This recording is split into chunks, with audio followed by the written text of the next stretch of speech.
Leonard, are you remaining K president going next year? Is there somebody new taking over or? Meg will be coming back. Meg will be the next president. And then, got some stuff at the national level to, take care of. And then, I most likely will come back again. I've been asked to try it again, Good, so good. Good to hear. Great job. appreciate that. We've worked hard with the team that we've assembled. Okay, it is 6 p.m.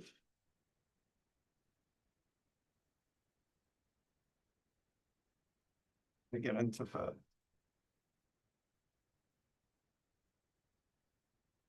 It is 6 p.m. I'd like to call the August 11th to 2025 East Line Board of Education regular meeting to order.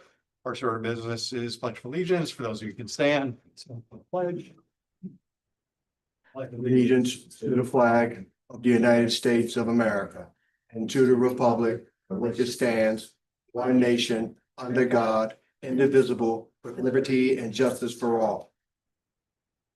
Wow. Okay, next order of business is public comment. Any public comment? It's to me. State your name and affiliation. Okay, Yes, so it does live in town, but. Or name or address. well, I will give Affiliation, my yeah. address. For the record. Leonard Lockhart, 57 Columbia Road, Windsor, Connecticut. And I'm also on the Windsor Board of Education as secretary. I'm here in my capacity as K president. As I travel across the state, I try to go to different board meetings in person as well as online. And I've witnessed your board meetings several times over the past 2 years online. And I have a board member that's a member of this board that I have not made an attempt to get to her meeting. So she was not aware that I was stopping by today. Neither was I, because I was at work. But I want to say, Mr. Chairman, Jamie Shelburne, she's an amazing asset to the Connecticut Association of Board of Education, affectionately known as CABE. She has briefly served as an area director under my administration. She currently serves as an associate director, which gives her a little bit more bandwidth to do any of the pet projects she would like to do under the CABE umbrella.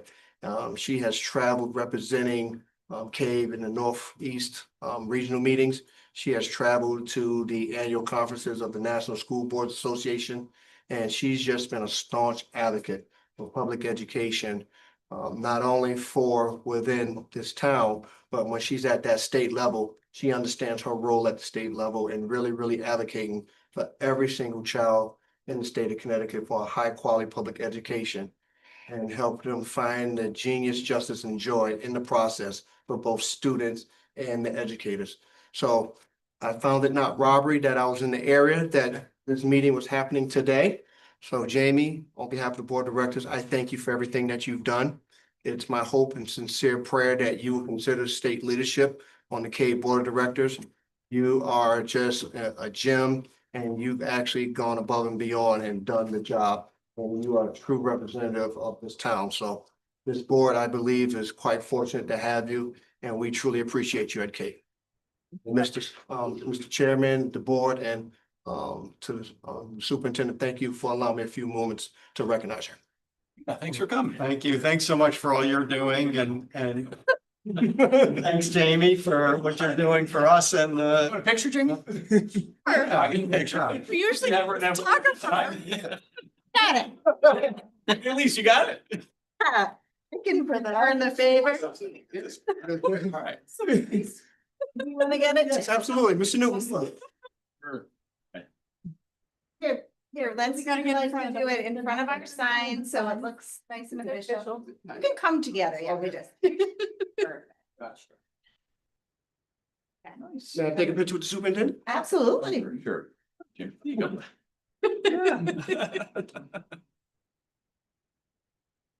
I'll stick around for a half hour just to watch what y'all do, and then I'll take off. Thanks, Leonard. Appreciate you. Yeah.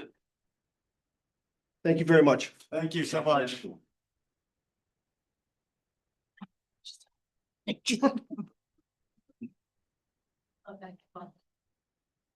Okay, next order of business is special reports. We do not have a selectman representative tonight.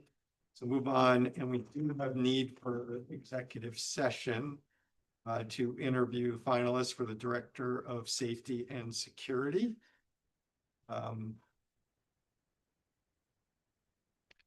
So I want to make a motion to move executive session. Include, For executive session, to interview the finalists for Director of Safety and Security and to include the superintendent and I invited Annalise and you should be having a Assistant Superintendent Annalise Faziano finalist. and our finalists. Do we want to briefly go next door? Yeah, Easier, let's probably, do I that. don't see any Yeah, board members yeah. on. perfect. Yeah. Let's do that. Maybe Mariana, if, Bill, oh, thanks. Olivia Yes, seconds. all those in favor say aye. Aye. Aye. It's on. Opposed, Just let her know. abstain. We are now in executive session.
Hey, Jill, can you hear me? They went into executive session and then they'll be back, okay? Just so you know. I think you're muted, Jill. I can't hear you.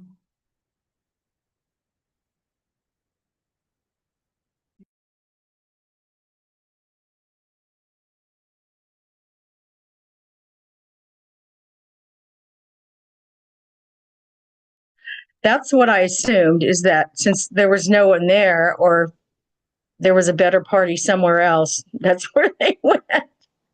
Okay. Well, the parties were on that, so. Oh, yeah, okay. So they'll be back shortly, okay? Can you tell me what it says on the agenda, what the executive, well, no, Yeah, it's for the interview of the safety and security finalist. got it. Okay. Got it. Was that person, are they interviewing him right now? Yes. Oh, was he the tall guy you walked in with? No, that gentleman was from CABE. He's the president of CABE. The gentleman that I walked in with. The finalist is Don Hull. He's the resource officer at the high school. Yep, yep. So I'm not sure if you're familiar with him. He was sitting in here. He had a suit on.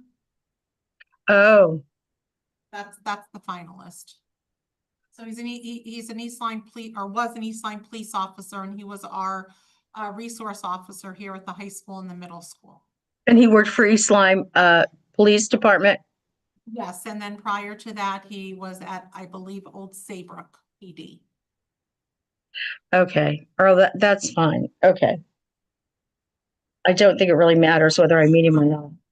Oh, well, when they come back, I think you'll see who he is. They're gonna obviously make an appointment, make the appointment at the meeting. Oh, they're all coming in. All right, thank you so much. Thank you a great deal.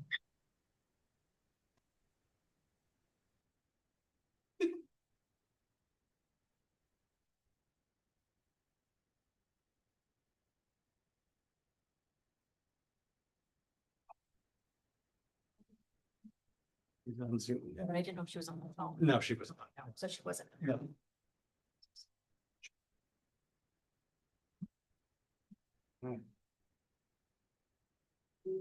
Okay, we've just exited executive session where we interviewed the finalists for the Director of Safety and Security. Moving on, we have a couple of consent agenda items. Want to make a motion to approve the consent agenda. I'd like to make a motion to approve the consent agenda as posted. Yeah. Further, all those in favor, say aye. Aye. Bill gave an aye. Opposed, abstain. Motion passes. Consent agenda were the Board of Ed special meeting minutes from July 21st and the Board of Ed Committee of the Whole meeting minutes from July 21st.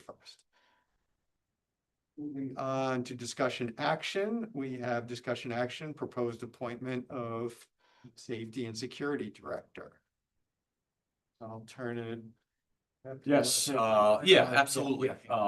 It's, my pleasure to introduce Don Hull, who much of our community knows and has a high level of respect for. Don has been an officer of the law for 37 years for Saybrook and East Lyme. Recently retired from the East Lyme Police Department.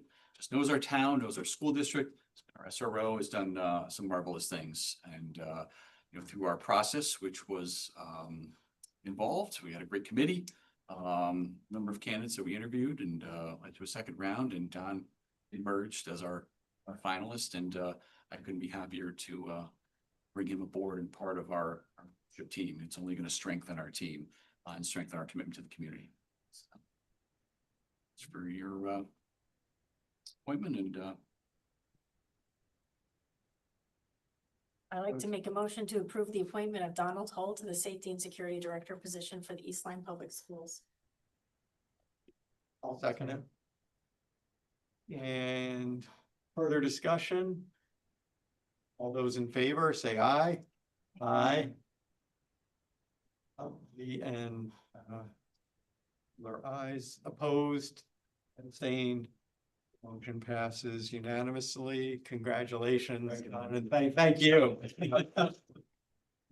You want to share briefly, Don, and then we're going to send you home and on your way. Yeah. Again, thank you very much. I'm really, I can't tell you how excited I am to be part of this team. I want to get going right now. Mr. Newton sending me home and I appreciate that.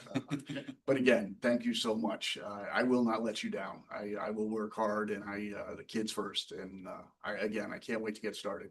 But thank you very much for this opportunity. I really appreciate it. Thank you for doing it. And just so you know, Don's gonna transition with Chris Olson. We got a 5-day transition window between now and the end of August, when Chris's last day is the end of August, so. So, We got a quick picture. definitely, yeah. You wanna get, yeah. Because I got Mariana's water bottle. And I got Johnson. Trying to see what I was raising. You want my water bottle in it? You're on the committee. You want you be in the picture? Yeah, In another picture? This is like, come on, you were. Wow. Jamie, so come on in. Famous, Jamie.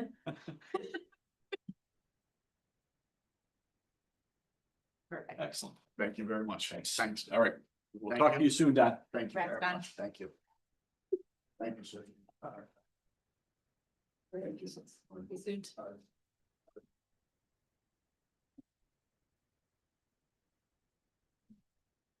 Next order of business is discussion action items, finance, facilities, community. And we have discussion action, the food trap replacement. And I think Jeff, you were gonna kind of give a little Yeah. background and Yep. then explain. Important part is where the funding's coming from. as Yeah, well. exactly. And that's what we wanted to make clear. So I put a little bit of information in that Friday update this past week. And Diane is here as well. So Diane, let me just kind of give a brief and then I'm going to turn it over to you for more details, as necessary. So here at the high school, the grease trap, and Diane, I'll let you get into specifics on how it's a trap basically that has beginning to fail. And if it fails during the school year, we will have a significant issue because the kitchen will be shut down for 4 to 6 weeks while they replace it. The parts are available through the company that we're used to replace it, so we can get it done now. So we don't run into that issue, which in all likelihood, could happen through the course of this coming year. There is an expense to it, obviously, and you saw that, you can see that in the attachment. But the dollars will come out of the food service account, so they're not out of the operating budget. So they'll be coming out of the food service account to cover the entire cost. Diane, any specifics you want to just kind of share on it, or any questions that anybody has in relation to operation of it? Well, I don't know if you. Lovely item to discuss, but Yeah. Oh, I get the greatest product from jellyfish to grease trap. But it's an old unit that was installed part of the original school in the 1966. So it's not contained, it's basically a hole in the floor that the water goes through and it collects the grease solids. And then they sit in there until the water rises and then goes out and gets discharged. It has to be pumped out every 3 months. And it has a extremely large steel cover plate, which is rather dangerous. So the person that has to come and pump it out complains about that. So the new unit is, I don't know, there. It was, yeah. Just some pictures, but I don't know if she loaded them up. The new unit's made out of a special heavy duty plastic. It's nice, contained. If we ever relocate the kitchen, we can pick it up and move it because it's although part of the expense, it's not just the unit itself, which is only about, this big. And it's because it's in the ground. So they had to dig out the old one, which was not very pleasant. Have all road stuff, that's part of it. And then they have to put this one new in and cut out the dirt floor, jack up the concrete, connect the pipes from the 3-bay sink that's there and connect the existing floor drain to it. So that's what the labor is that, and then also retile the floor around the area that was disturbed. So that's where the costs are in. Any question? Jamie, Vivek, and Esteban. My question is the cost. Is it the two prices? Is it the 29,005 plus the 22,446, the 24,26? No, the 24 is included in the 29. I got a yes and I got a. Oh, it no. is included. Yes. I thought it was separate. No, we were thinking about maybe buying it on our own, just to have it on standby, buy in case it was a long-term, Okay. long lead item, just in case, you know, I wasn't clear. So it is included it's in included in that, definitely. nine. Included. Okay. So All right, so it's 29.5 for the labor and the part. material is, Yes. that piece is in there. Okay. Okay, that was my only question. Thank you. And the other materials like the tile and the concrete and Yeah, I saw that in there. I just was confused about the Nope. grease trap part of it. So I have two questions. I have three questions. You already answered one. What is the life of new wheel trap? I believe 20 years, but I can really verify So this is not at least. every 2 year item. This is, Oh, no, no, no. Yeah. this is for a long time. Right. And I guess the next question is, we have this quote. Did we have competing quotes, or we are obliged to work with only certain vendor? Certain vendor, Did we put this out to bid? Get Yes, I did. several quote, yeah. did put it out to bid last year and I put it out to bid recently and we did not get a response. Because of the short time frame, but the plumber that, the Terry Plumbing he's our on-call person. He's already vested in the school system and we use the company quite often for miscellaneous plumbing things. So this is fair. Someone price. we So know. in your opinion, this is a fair price, I guess, for the work? Yeah, it's a little higher than I would hope, but it's not, everything's high right now, but it's We didn't get any other, there was no other Costs. competing bids that came. No. in. Okay. unfortunately, but I priced out the actual unit from the company and they helped design it and coordinate all that. That's the 2004. Yes. Yeah. Esteban, did he ask your question? He did, but I come up with another question. So we're 2-ish weeks away from the school starting, so this will be done and there will be no disruption before school starts and right now. They're ready to go. Right. That's what I know from what I heard from Chris, that they're ready to go and get this, and it should Yeah, take. it's sitting there in the kitchen right now, ready to go. Okay. And how quickly they, It's- How quickly? He thinks it's gonna be done, it'll be done by the 20th before they start bringing in items.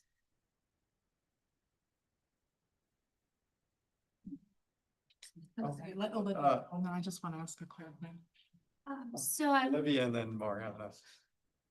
Okay, it's already kind of been asked and answered, but do you know how many hours of work this is gonna be To install. to install? Install. Hours of work, depends on the concrete drying. It's Yeah. 3 different trades people in it. They didn't do it by an hourly rate. Or like, okay, so I wasn't sure if they were gonna be here like nonstop until the 20th, or they come in, do it like when they have time, one day or whatever, and then leave. I'm sure they'd want it, we'd want to tell them, come in and get it done, basically, come for the Okay. full day. Would be my message. But if it's You know. different tradespeople, something has to get done before the Like- next guy. So I gotta dig out the Terry, concrete and then retile, so that's. I don't know how much of that Terry Plumbing does. I know he's pretty expansive, so I'm not sure if he's got one of his workers is one who's actually doing the concrete around it or the tile or whatever it might be, but. So, needless to say, we need to expedite it and we need to have it done before the school year starts. And we don't have any other persons, so we don't really have. We don't really have an option, Mariana? Yeah, so Diane, I have an email from Chris Lund. I'm looking at the quote that he needed both amounts, the 29 and the 2,100 for the other quote. So is it possible, I mean, are I we do it certain certain. it's 29,000, it includes Yes. that part? Okay. is that the, Chris was in a rush because to Okay. get it to you to get the approval and Okay. I corrected him. Thought he'd send you a new one. Okay. okay, as long as we have the right, Well, yeah, because we gotta make sure the motion. So let, Motion on the 29. 29,000. We can, If you read. should the do line, not- it's right. I It's think the where Jamie's going is, I think we're gonna say a not to exceed, Yeah. because what we don't wanna do is, we don't have another board meeting until September, like. So if we don't get this right, Yes, exactly. So it adds up Yeah. to 31,926. So I'm gonna say 32, Not to exceed 32,000, just in case. yeah. That's good. just in case it is.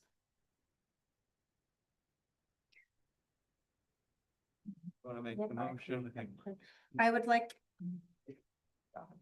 to make a motion to approve the replacement of the East Lyme High School kitchen and food trap to be funded through the East Lyme Public Schools food service revenue dollars not to exceed $32,000. Second. Second, Vic. Further discussion? All those in favor say aye. Aye. Jill and Lee said aye, opposed and opposed, abstain. Motion passes. Thanks. Thanks, Diane. Thank you very much. Okay. Next topic, discussion action is food service pricing for the 2025-2026 school year. Okay, so last year, if you recall, let's just go back to last year. We had some discussions on this, and this is gonna have to kind of come forward each year. Mr. Urban had kind of recommended a bit of a higher price increase. The board settled on 10 cents, for an increase, which was the minimum that we can push forward per the state. Mariana and Chris have done quite a few calculations. We did fall short and fall in the red for total revenue collected, this year. So we have a healthy balance, which is well over 300,000. But if we don't start to kind of increase our prices and get them kind of aligned closer to what the state was recommending, we're gonna have to start dipping into that. And we could have more ones come up like we just did tonight, where that's a $30,000 item that's hitting the food service account. So we don't want to deplete, keep depleting that. So with that being said, Mariana created a chart of some varied increases going from, the 10 cents up to an increase of 40 cents. Chris Urban would like to be up around the 40 cents, Yeah. which is what the state is recommending. However, that's pretty high. So could we kind of find a happy medium potentially? But I think our recommendation, we don't feel we should be any less than 25 cents moving forward each year for an increase. If we kind of commit, or you guys commit to like a quarter each year, then in 28, 29 will be close to the required pricing from the state. Now, again, those are estimates based on an average of the increases over the last 5 years. The increases may not be 5.3%, like the average increase. It may start down, but and as Jeff said, this past year we were at a loss of 115,000. We have about 390 in cash, but if we so assuming everything stays the same, then obviously this 30,000 adds to that, right? So now we're at $150,000 loss over the next few years. If we continue down that path, then we will deplete funds, and then that means the operating budget would have to start contributing because it can't run at a deficit. So just so everyone understands what happens if those funds are depleted. Bigger ticket items too that come out of there, like tonight's, for instance. There's been other ones along the way that we dipped into those dollars. Yeah, can you talk about how this impacts the free and reduced lunches? No, there's no impact. It basically stays the same. So free is still free. Correct. The Reduced is still same, reduced the amount reduced based off is- of our number. Yeah, correct. The Yeah, we're- reduce does not change. The state will contribute more, but the student, I think Chris said it's maybe 30 cents for breakfast and 40 cents, I think, that the reduced student pays, and then the balance. And the state gives us the right now. I saw Jamie and then Olivia. What are our free and reduced numbers? About 19-20%.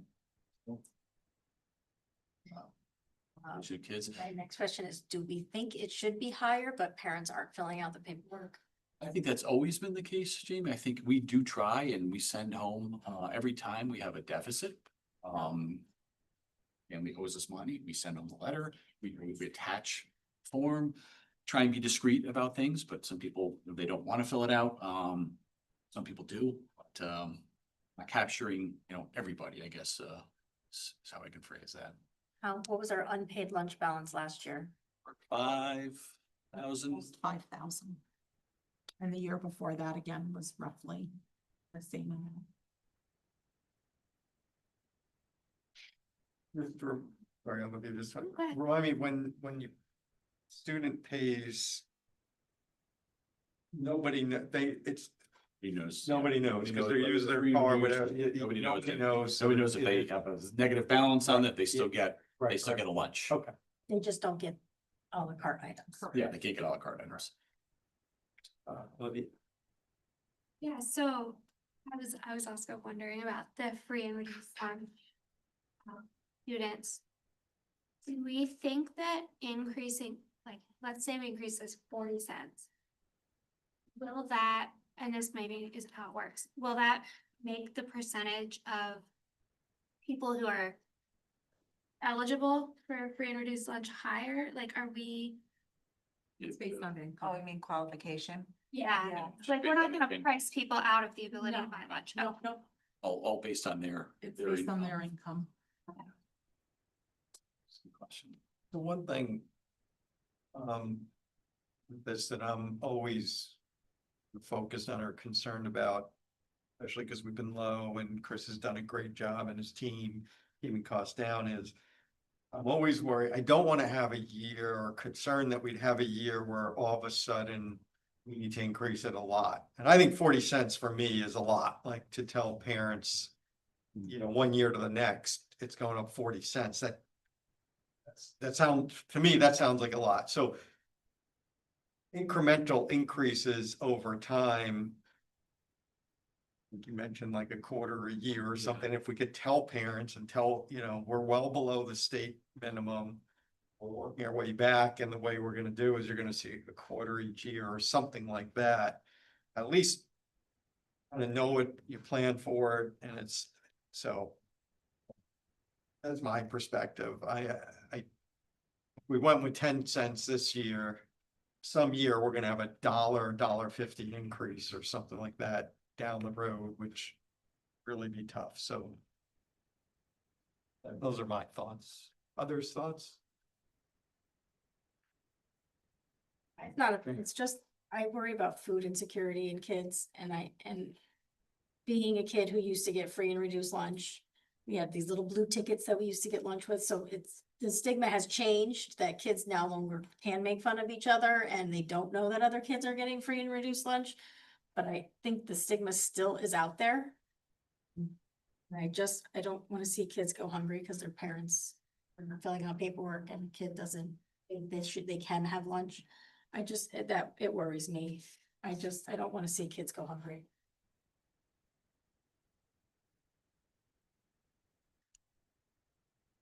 What are thoughts about? Anybody have thoughts on the number?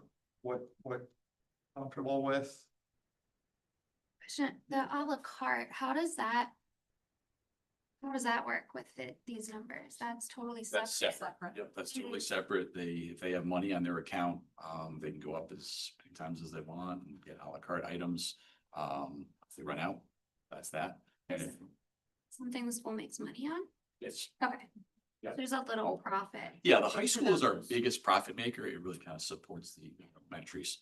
But a la carte is very helpful, along with all the other things that Chris is doing with, sports programs and so. It means we don't, this is not going to be easy. We have to increase it. I mean, everything is going up, so we have to deal with it. Question is more related to the choice, especially with respect to those things that, especially for kids that need the help. When it comes to choice, if somebody is a vegetarian, somebody is a vegan. We say they may not be eligible for à la carte, but for choice, does it allow? Yes, yep, it allows, it doesn't block. Years ago, it used to be that student gets a peanut butter jelly sandwich and an apple, and they don't get that's gone. They get a regular meal. They just can't go use the à la carte in the other stations. À la carte is basically the other. That's the other, yep, Other stuff. other stuff, exactly. But core meal. Core meals, Vegetarian no matter choice, what. vegan choice. Yep, you could have a negative balance your entire school and you. But there are choices for vegetarians and vegans Yeah. for, yes. Core meal. The core meals. Exactly, for middle items, yeah. Is that, means that, again, I think we as a board have to agree to a number, and I think the proposal is 25 is kind of what we are thinking. Let's discuss on that number, that we have no choice here. We thought that was kind of in the middle, and like the idea of, quarterly, a quarter increment each year. And each year I will rework the estimated increase, and if it goes down, then we can take a look at that increase, but I don't, it just seems like every year it just goes up quite a bit. We've been, getting Chris on board been phenomenal because this program, when I first joined the board. You were on, we were running these deficits that were insane, and it was like. $100,000 deficits, but we also had a person who was taking money and going to the casino also, so that was also a problem at that time. No. So anyway, so we need to be, there's the fiscal responsibility of making sure that we can. Cause that 80,000, I remember the 80,000 one year, it's like, that's a teacher's salary we just lost on lunches. And stuff, and Chris does a great job, cause I think he does have a good variety and he does so much and it's really helpful. And I think he's asking for 40, I don't think we can do 40. I'm comfortable with 25. That's. I had a question. Chris seemed to kind of lock into every program that could in order to keep prices down. Are those programs federal programs, some of them, and are they gonna be on? Like, cause there was one that I was reading about where, they were the whole using local farmers and stuff like that was supported with some sort of grant monies, and then that's going away. And I know we were doing some of that kind of stuff. Is Chris gonna find that the programs that he was taking advantage of are gonna significantly impact? I haven't heard. The charge. No, the grant funding that you get USDA funding, we get a state public health initiative funding. And then a couple years ago, there was because of COVID, there was some extra funding. But he does, he takes advantage of all of like the USDA free food and any available, like. Do we know of any of those things? I'm not he didn't mention that any of them were going away, and I have heard those funds. And things that were taken away have been reinstated, too, so, yeah, and those are the title funds, but, not necessarily this, but I had not heard through any discussions, or caps or anywhere. Talk to him and he borrows and steals whatever he can. All the, the local farms, he's connected Takes with. donations of produce from Costco, like will take produce from anybody that will give it to him. He literally takes it from anywhere in the state. Yeah, no, I'm aware that he's always He'll drive wherever he. looking for everything. I just thought that maybe some of those things that he applied for might no longer be available. I don't know. Hear of anything, but definitely we can let you know, but we have not heard. And apologies, he's not here tonight. He's on vacation. We just the timing of this.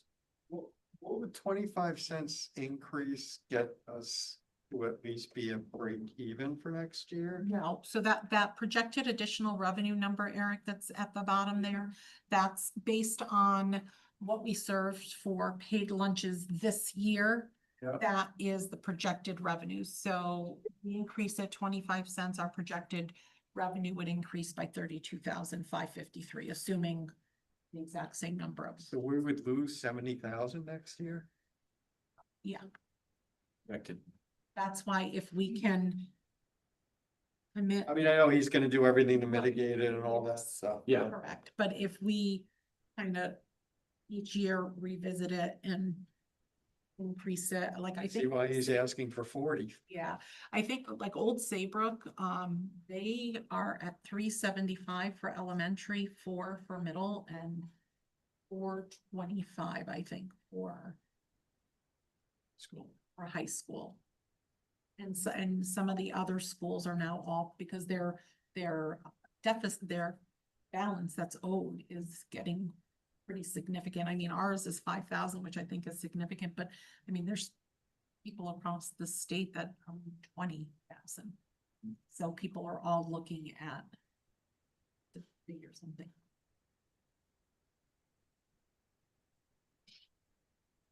So are people, okay. If we said 25 cents, We look at it next year and see exactly what we did. What do those numbers stand? Where those numbers stand? I mean, like this year, because catering revenue is I think going, it's going much better. Like he had 25,000 in catering revenue versus I think 12 last year. So I think that's starting to pick up. So I know he's doing a lot of that. We take any bigger project items out of the revenue or out of his overall? I thought there's like a freezer we didn't need to. Yeah, he paid for this year, his equipment, it wasn't as bad. I mean, we did so many upgrades to the kitchen over the past few years. There was, his equipment line was only like 17,000 in expenditures this year. So, I think there was a freezer, but again, But we it's, don't, yeah, that can happen anytime, but. as you know, if that came out of the revenue for the year that he had collected, or if it came out of the pot of money. So is it reflecting in the $100,000? Oh, yeah, it's $1,000. reflected in that Okay, one. so it is, yeah, so. Yep, yep. What is the break-even price? Even price would be, well, 40 cents, Like 80 it'd be 50, cents. so like an 80-cent increase. so last year we only did 10 cents because that was the least we were allowed to do, and we had a pretty healthy balance, so we felt pretty good. But it's happening now as we're getting where that deficit is coming and Costs are, costs are going the wrong yeah, way. going the wrong way. Like our deficit, Olivia, was 115,000 this year. So if you look at that 40-cent column, if we raised it 40 cents, we generate an extra 52,000. So 80 cents would be around 104. 180 days in the year? Yes. Yeah. Yeah. Did you have a paper? Everybody's Yeah. on. Put this- so. Yeah, Or so put it in the refrigerator. Like a. yeah, I think, you know, that gradual approach and then we can let parents know and try and maintain some consistency, but you know, I wouldn't want to jump. I don't think that high. I think we give another year. Again, Chris is he knows this. He's gonna work harder to do more, I think, you know, especially with the sports programs and see if we can find some other ways to collect additional revenue dollars. We're bringing Rotary in once a month now to have lunch on site with kids, so we're gonna mix it up. Yep, so I just set that up last week, so we'll charge them for lunch. Yeah. They'll pay us, so that's kind of, Love that idea. it's gonna be neat, yeah. We just gotta get a little more creative with different things to raise some dollars. Donations. Oh, yeah, he always takes, yep, donations. Writing a check. So our recommendation, yeah, start with the 25 cents, I think, and then let's bring it back around next year and kind of see what that overall, you know, number looks like. And hopefully it's, you know, it's less, and maybe closer to, you know, a break even. Right, but Ready for a motion? I want to make a motion. I'll make the motion. I'd like to make a motion to approve the increase of light lunch prices in the amount of 25 cents for the 2025-2026 school year. I'll second. Further discussion? All those in favor, say aye. Aye.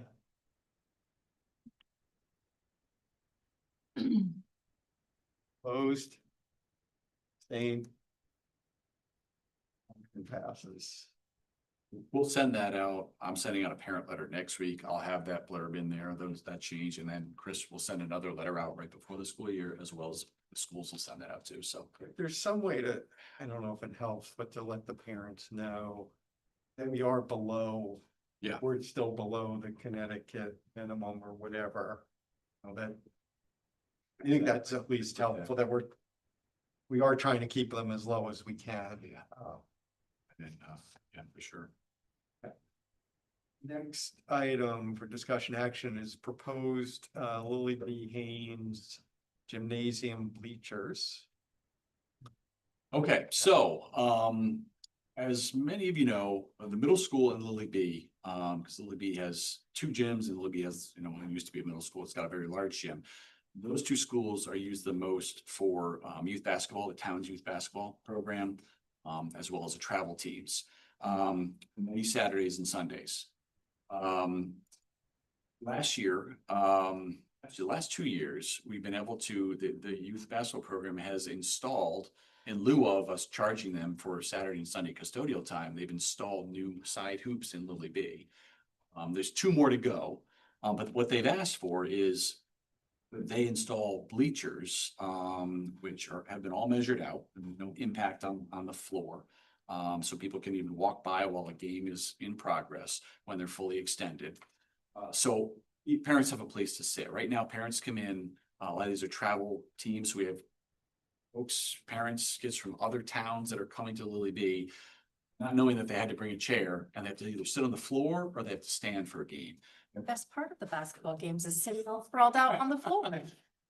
Many of them, though, are going into classrooms and getting the benches in the hallway and bringing the benches in and setting them up. It's becoming a bit of a problem because they're trying to get into classrooms and so forth and so on. So we thought youth services approached us this summer and said, what do you think? Rather than installing another basketball booth, could we do this? We wouldn't charge them for Saturday and Sunday custodial services.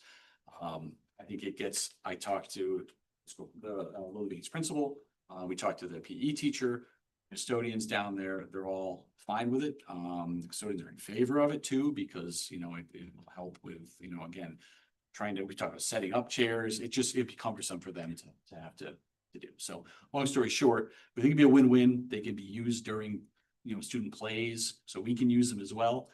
So teachers will have a place to sit, because right now they're kind of standing up against the wall. Lisa and I have had the pleasure of standing up against the wall watching some plays. So we think this would be a win-win, and they would only be, so if this is the Lily B. Haynes gym going the full length of the court, they would only be on that side of the wall. That's what I'm trying to figure out, which wall is Yeah, that? it's the wall, classroom wall? classroom side wall, Okay. exactly. And in the middle of the gym, you can almost use this, is the partition wall. So that sticks out about almost 4 to 5 feet. So it wouldn't even stick out that far, bleachers when they're fully extended. That wall still is functional. Can close off the gym to have 2 sections, or 2 sides, two side doors. So yeah, their cost, they're ready to pay for it, install in the fall, and we'd have the luxury of using them. We just wouldn't be charging them for the Saturday and Sunday. It's about the same cost. Mariana costed it out for what we would get in dollars for custodial usage. So we looked at it as kind of a win, and it's beneficial to them and beneficial to us. That's how we added. So, Amy, Vivek, One, are we responsible for the upkeep on this? we would generally, yeah, they're metal bleachers, so it's just fold in, fold out. I can find out what that would entail. I just want to know Ours, but yeah, we would- in donation. Yes, we would. Takes ownership of it. We would take ownership of it, exactly, become ours. Because we'd be using them during the day, or during assemblies, not every day, but during assemblies. Just want to make sure that the $28,000 price tag is a donation, It's- not a yeah. cost. Exactly. Okay. I just wanted to be clear, because our budget's tight as it is. and Yeah, I- exactly. That's why, yeah, it's the reason this is, wouldn't be bringing this if we were paying for it. $1,000 on bleachers. No. Well. Hold on, Vivek and then, yeah. So. What is our typical cost for custodial services when they come in? It sits between 15 and 20,000 a year. Yeah. So. This would be for, Will this donation result in like an indefinite no cost custodial services, or will we have a term limit? to that? we go year to year with them. So year to year with them. Yeah. So we won't charge them this year. Next year, custodial charges will be back on the table. Exactly, yes. And they're gonna wanna continue to do the side hoops, and each hoop is about 15,000, 14,000. So they'd wanna continue with those, so we complete that gym, because we have two very ancient Because sides. even though it's not coming at a cost to us now, it's still a cost to us because we are paying for the. Yeah, it's a swap, basically. Well, it's a swap, but we're still Basically, bearing we're, most of the we're custodial we're service. buying the bleachers. Yeah, we are buying the bleachers to some extent. So I want to kind of understand a little bit about, okay, do we absolutely need it, right? Because I see, I mean, okay, I'm not questioning it. Oh, yeah, no, But we need to ask the question that, okay, because we are paying for the custodial services in the end. So. It's not a 1:1 in my equation. Yeah. And I'd like maybe the board to discuss that a little bit. yeah, and I look at it as like we're tackling an issue, because I'm hearing things that, people trying to get into classrooms, and personally, I think it's a bad representation on a school district and a school that, are coming in from out of town and having to sit on the floor, carrying their chairs. We just don't have the gym space to have them, elsewhere too. We abuse those spaces, so. It's just, lots of pieces to the puzzle. You're right. I had a question, yeah, so last year, we didn't have bleachers. They paid for the custodians last year, No, they put in a side hoop. so we paid for the custodians We did. last year, previous year. They put in a side hoop, yes. And No, previous so to 2 that, years ago, we paid, No. they paid for the custodians. no, we've been paying for them. We caught on to this, what was it, Mariana, a couple years ago? Yeah, and then I So realized, essentially, they've never paid for the well, custodians. they were paying for Sunday.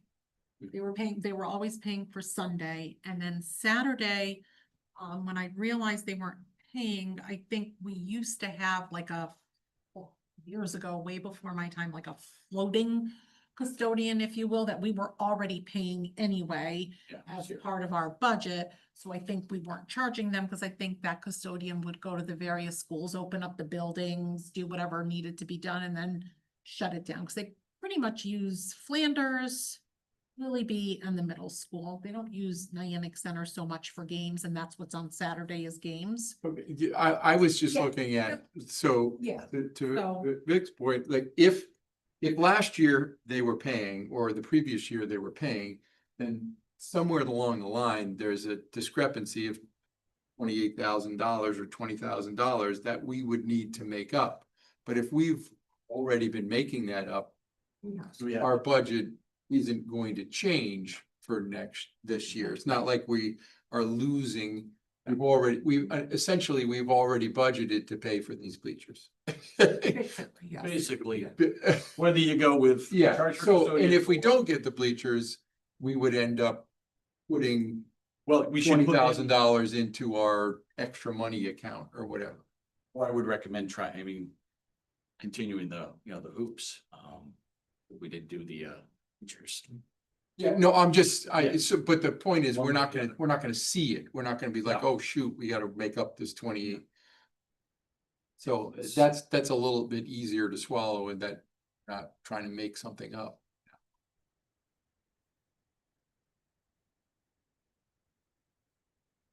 Thoughts? The vote's valid through August 4th. Yeah, I saw that too. Yeah, I asked them about Okay. that. They checked on it. It's okay. I noticed that too, and so, yeah.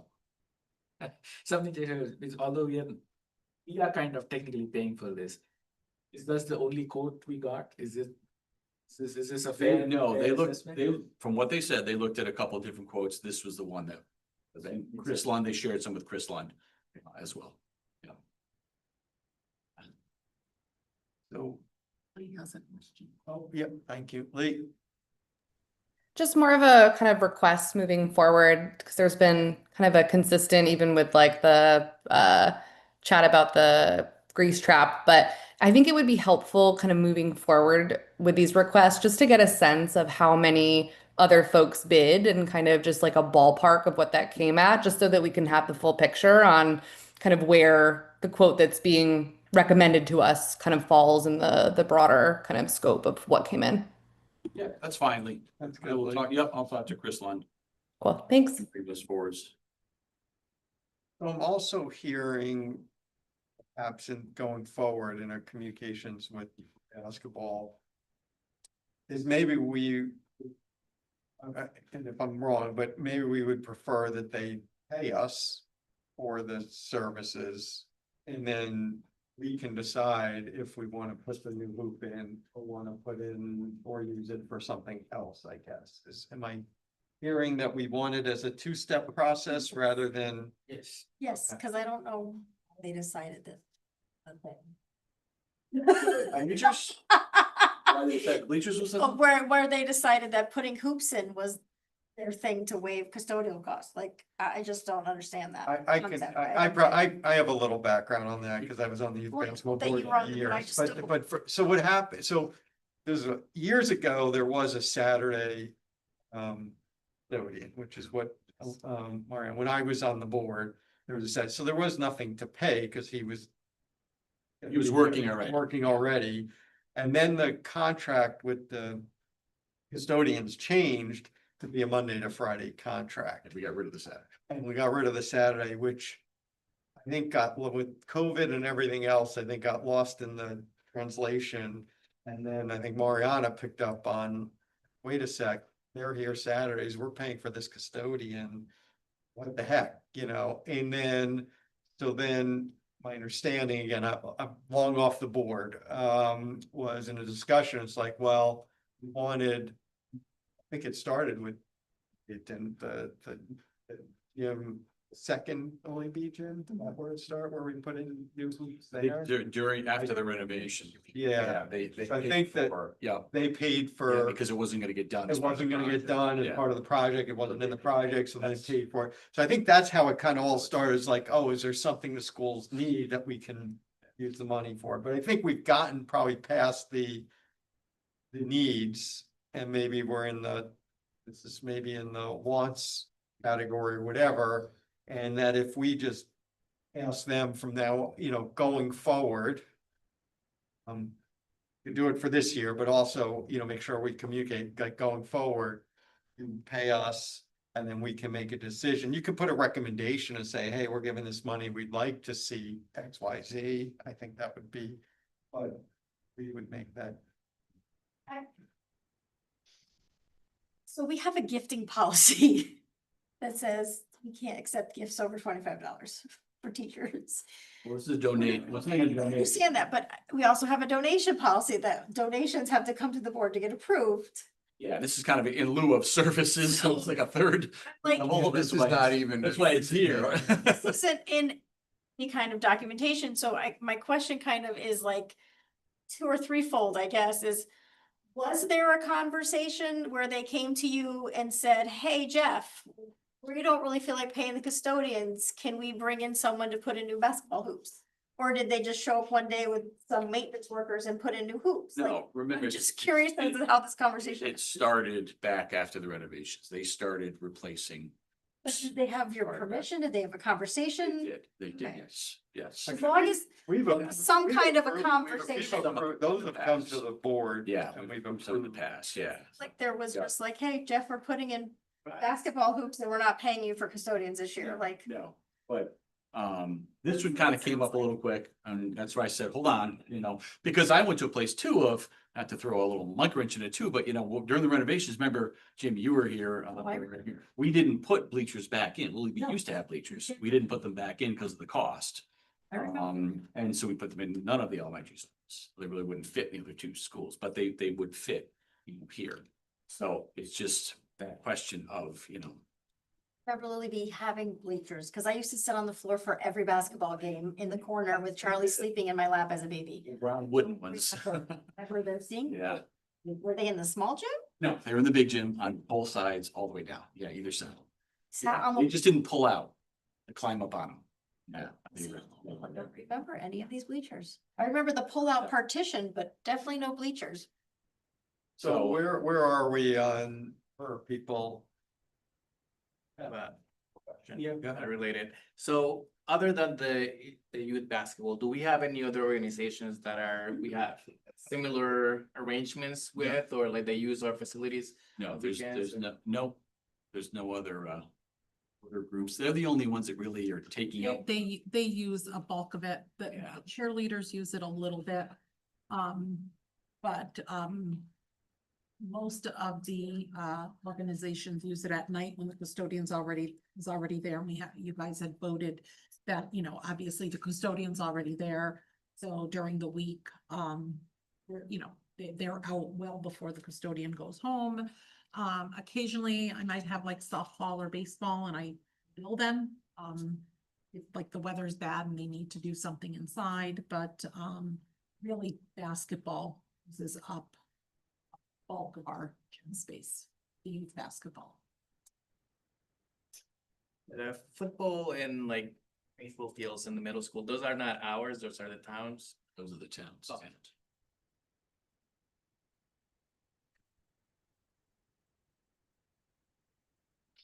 And we do have, we do have where we use, I think. We still use Bride, yeah, yep, we gone back and forth years ago about. We're using vets, but we still use. We still use vets, right, Yeah, both yeah. fields at vets. Yeah.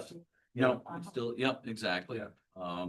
And then, Park and Rec uses ours, so, we tried to keep that amicable, relationship going, obviously. But for basketball, it's far in excess of even exchange of stuff. I mean, they're in our gyms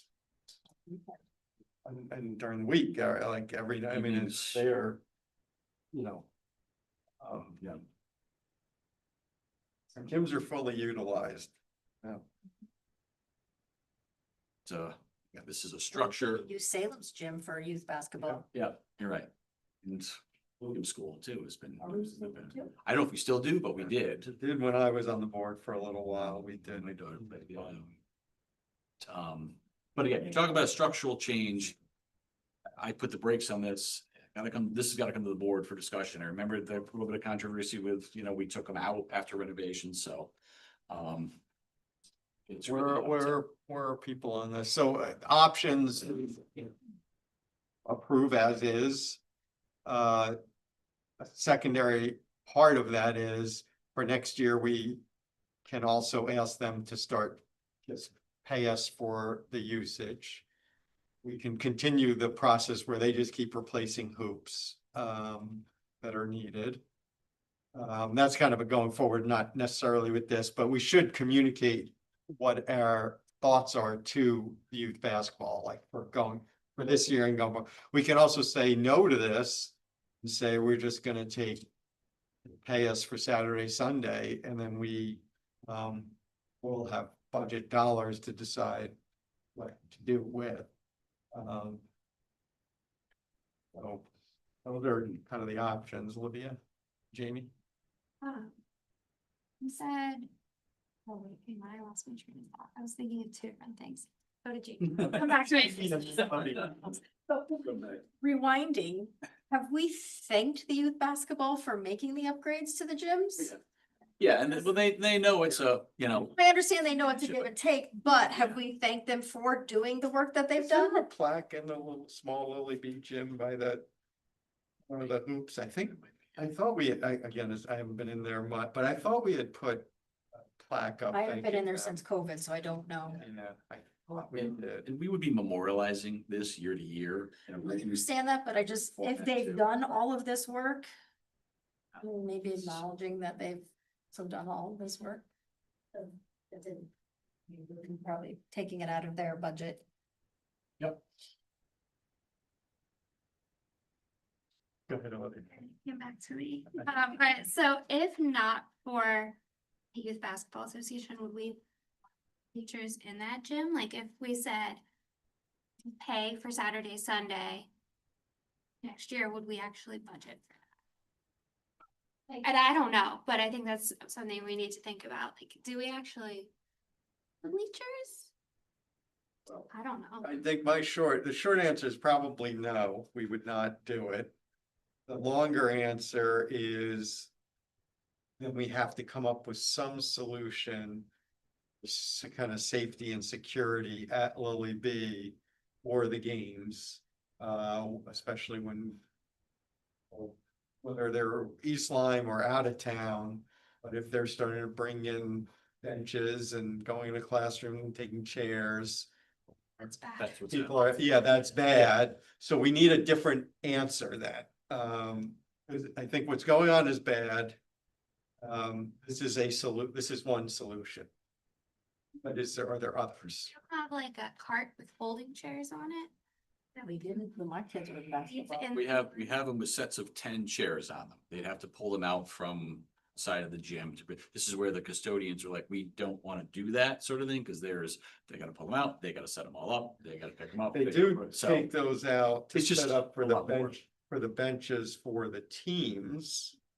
So for the players and the coaches, I don't know how many more chairs they actually, well, they have enough chairs for assembly. Oh, yeah, so they have enough chairs, so. Yeah, it's asking the custodians then to set up chairs and break them down And I- on Saturday. I don't even know fire code. That's a whole other question. So- I mean, it could be set up on the wall and. Are there games at other schools that we don't have room to have bleachers in? No. We only have them at the middle school and Lily B. Those are the only place we have games? Does Flanders have? Flanders has. But Flanders doesn't do the travel. Yeah. This is more of the travel teams, yeah. It's also, sometimes it's like, I know. My information's dated, but I think there's some grades, especially on the girls' side. We don't have enough players, there might be two teams. And so instead of playing each other every week for, 10 weeks or so, you might get Old Saybrook brings a 4th grade team in and Old Lyme brings in a 4-5 team in or something like that. So that's where you're getting some of the, even in the rec and non-travel, you're getting a little bit of that just so playing different people at least. I think that's still going on. Well, that was going on when I was on. Oops, our left, he upgraded. Left.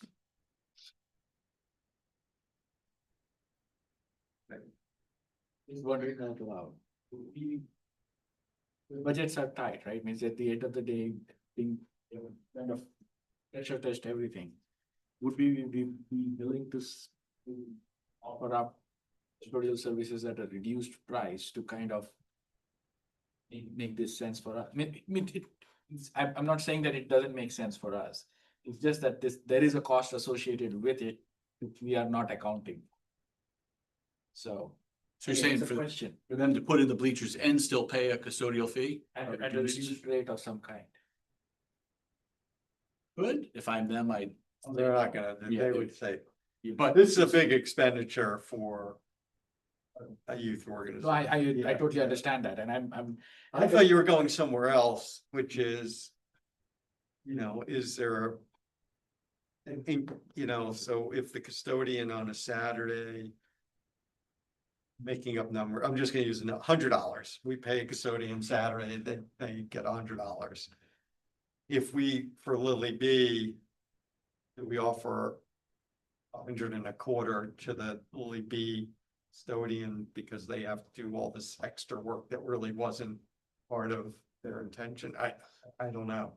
And then you don't put bleachers in, you set up chairs and do So that. that's another way. I didn't go in that direction, but I was kind of going in the opposite direction, but again. From what I heard. That would be from- part of a union negotiation. That would be a bargaining discussion you'd and have to- stuff. That would be probably an issue. From what I heard from Jeff, this seems to be a good solution to all security issue. So that's why I've been we can consider this. I'm not opposed to this. It's just, does this make sense from a town perspective where we have these conversations every year, budget is not going down and then we put in bleachers because the optics do matter, right? As much as again, we are very thankful for the Youth Football Association to bear the cost for it, but there is a cost to us as well.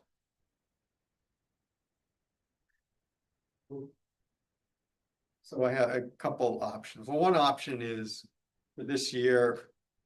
We approve this, we get some safety, security, we get a little benefit on maybe some when they have, plays and shows and stuff. But be very clear with East Lyme Youth Basketball going forward is you're gonna pay the custodial fees, whatever schedule we have for custodial fees for Saturday and Sunday. We do not charge them for security. No. Yeah. No, that's the So other piece. We don't for- have security there. We don't have security there, but if it was a different group, if it was, the Red Bull Basketball Club said, hey, can we rent your gym? They would pay custodian and security. And use of gym space too. Rental. Yeah, Rental and gym space, yeah. rentals, yeah, so that, yeah, Free. exactly, so this is. In our town and it's our students for the most part playing there. So that's one option, approve this, but tell them going forward, you're just gonna pay us. Another option is we just say, let's pay us.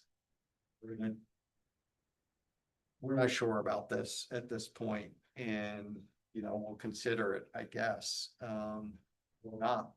Case maybe. I think we have to give an indicator, we have to tell them one way or another if they want to try to. Get this and have it installed prior to the season starting in. September. Yeah, they wanna, it's in the fall. I don't want to drag this thing out too much, but, Jeff, you mentioned. that The fire marshal, is this potentially? You put this in and he's gonna be like, you Oh, can't no. put that there, cause that's blocking. No, part of the whole process, I was referencing like setting up chairs and. Okay. I just didn't know, cause, chairs move, I 'Cause wasn't sure I how you just feel like, about that. sometimes you think, oh, it wouldn't be a problem to just put something here and then, now you got a permanent fixture where there shouldn't be.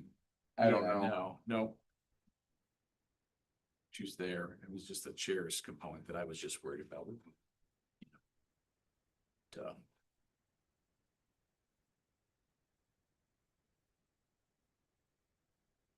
I would recommend the year to year, kind of looking at this year to year. We can continue to hone in on total costs too, to see where is it lying? Are we making money or losing money too with this? If we start to get to, there's a gap then put the brakes on it, sort of thing.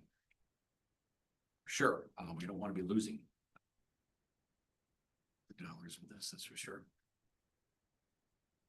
I just said, in goodwill, good faith, collaborative approach. We've been, collaborating in Park and Rec. We've been collaborating in basketball. They've used their gyms for so many years. Something they wanted to do. Again, it needs to come to you. Something this nature.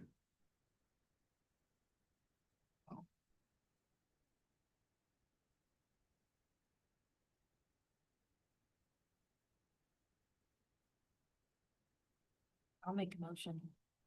I'd like to make a motion to accept the gymnasium bleachers at Lily B. Haynes from purchased from East Lyme Youth Basketball Association in lieu of weekend custodial costs as presented.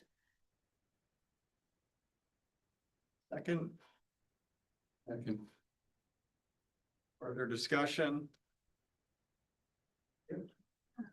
I was kind of thinking originally like we did the other way and having them pay us, and then if we teachers, we would go buy them. I'm not like super strongly or the other. Oops. No, Yeah. I just don't know how public, what that perception would look like. Right. District buying bleachers, I don't think that would be a good, a good look. It would be a good look either. Public, when, again, this is where if that. we do that, we're probably not buying. Exactly, they're gonna, Maybe I'll rather have fun. still, then you still have the issues though of what we've been hearing more and more, problems we had last year especially. Maybe there's an element of you're fixing a problem for safety and security too. Other thoughts, discussion? Lee, I was waiting for Lee. I kept looking over like she's pondering stuff, but she didn't raise the hand. I know, I've been chewing on a few things. And I'm apologies if I missed this, or have we done kind of a like back of the envelope ROI kind of long term on kind of costs for this? In what sense? What would the, I guess, what would the R be? Yeah. In like basically what this will cost us in terms of those like custodial hours. Well, it'd be less if we don't do it, it would be, and we had to put out chair, it would be more. I think this investment is, let me just say, this cost is higher. This one is higher than Saturday and Sunday cost would be. If you add up the Yeah, season. but it's gonna cover 2 years though. It's covering this past year and it's covering next year. Covering two years. 2 years, okay. We look at it like that 14 to 15,000, that's about the mark. Okay. That's what we've costed out. Yep, okay. okay. Yeah. Okay. Okay, so we have a motion on the floor and a second. All those in favor, say aye. Aye.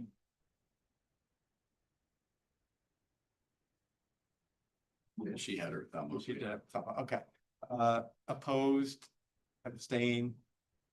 Motion passes. So maybe let, the couple important things with this is, passes and thank them, but I think going forward, rather go back to just, fee for service type arrangement. Yeah, let's look at the cost differential too next spring. I think it should be analyzed to see, but yeah, we can definitely. But I think, Yeah, 1 year, and then we can take that money and decide what to do with it, and, there's a couple of hoops that maybe, but. See that over, but if we go with the intention it's gonna be fee for service, we can always tell them you can go buy a hoop. We can go the other, it's much easier for us to go the other direction and say, go buy a hoop, and than to go this direction and say, pay us. So if the intention is pay us going forward, we can always make a decision to say, hey, we really do need that hoop, but it's a problem.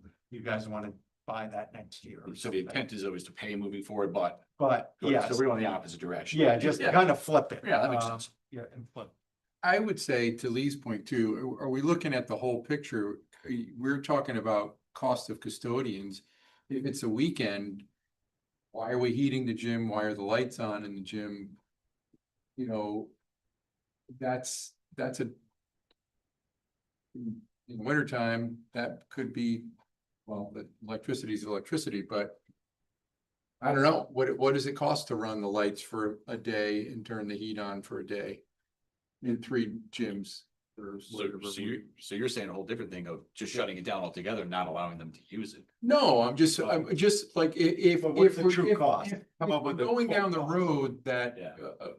that just letting them know, say, hey, this program's a great program. We don't want to lose it, Yeah. but just so you know, we're dealing with tight budgets now and figured it out. It costs us, $5,000 a year to just leave the lights on and X, $10,000 a year for the custodians or what, I don't know what the numbers are, but it's something. It's not zero. Oh, yeah, So, there's a so can we do this? I think it'd be good, and Jill for FFO, maybe Marianne, we haven't looked at I did an analysis. pricing and all that other stuff of Yeah. gym rent, anything with associated with that, that's probably a good FFO topic Yeah. to kind of go through when we can talk about the full cost, fully loaded cost and stuff. You know, I'm not going down the road. I think that the community, we're all part of the same community and we're trying to help each other out, and I don't want to be the. Because then it starts to get, well, we do this and you're using those fields and but it's important to know. When it comes time for budget stuff that, you know, this is what the school is providing for the community. Kind of wrapped into our budget. Okay, good. Okay, moving on, discussion action items, other. So we have for discussion, we have bylaw 9235 order of business.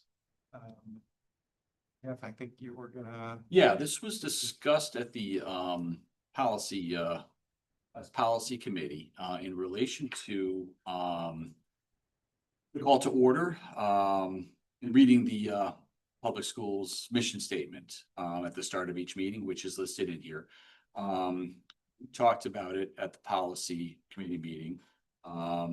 We've had the mission statement, you know, put up behind us, obviously on, you know, on the wall here. The question that we wanted to, the policy committee felt to bring to the full board was, is this something that, you know, we want to make sure that we're doing, especially given in light of, you know, it's on the back wall here as well. So, Lisa, myself, Jamie, we talked about it and said, let's send it to the full board for some discussion, whether or not, you know, be reading the mission statement at the start of the meeting, with it being right here. So that's kind of where we're at. See what the board's feeling was that.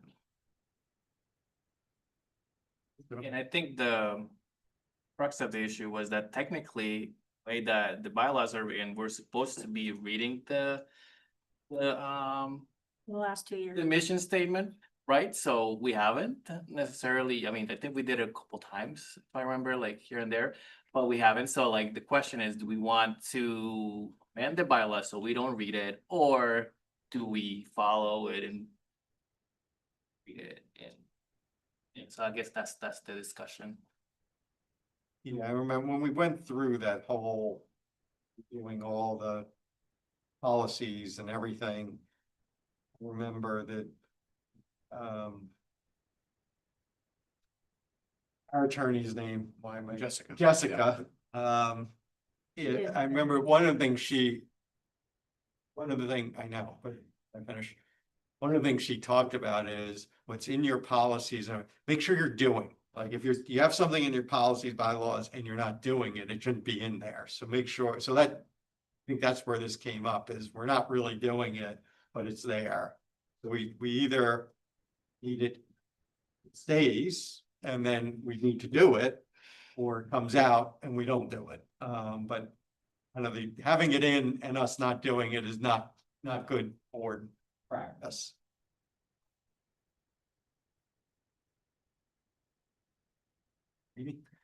So when we redid everything, I made a suggestion to policy that we put that statement in there. Because it is a good practice to know why you're here. To know the purpose of what we come to each meeting and do. I think it is a good reminder for all of us to remember what we're supposed to come in here and do. I don't know about everybody else on this board, but I don't know that by heart. I don't know all those words by heart. I've come in this room twice a month. And I look at that board every time I come in here and I still don't know all those words by heart. I still have to look back during a meeting to remember. I don't understand why this came up for discussion, other than the fact that I did have it read at a Board of Ed meeting a couple months ago.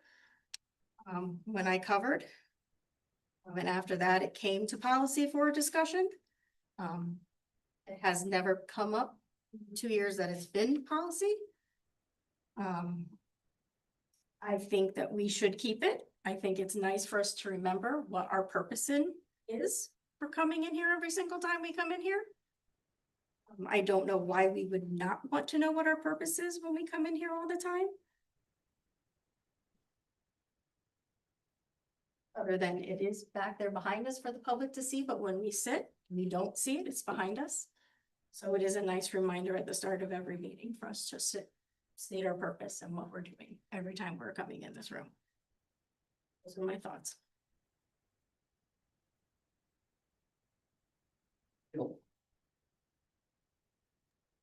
Did you call on me? I did, Jill, sorry, Jill, yes. Okay, I understand what Jamie's trying to say, but I guess from my personal experience, I take my position on this board very seriously. As a female, females typically do this. I've cried about what's going on in this board and what we can do better and what we can't do better.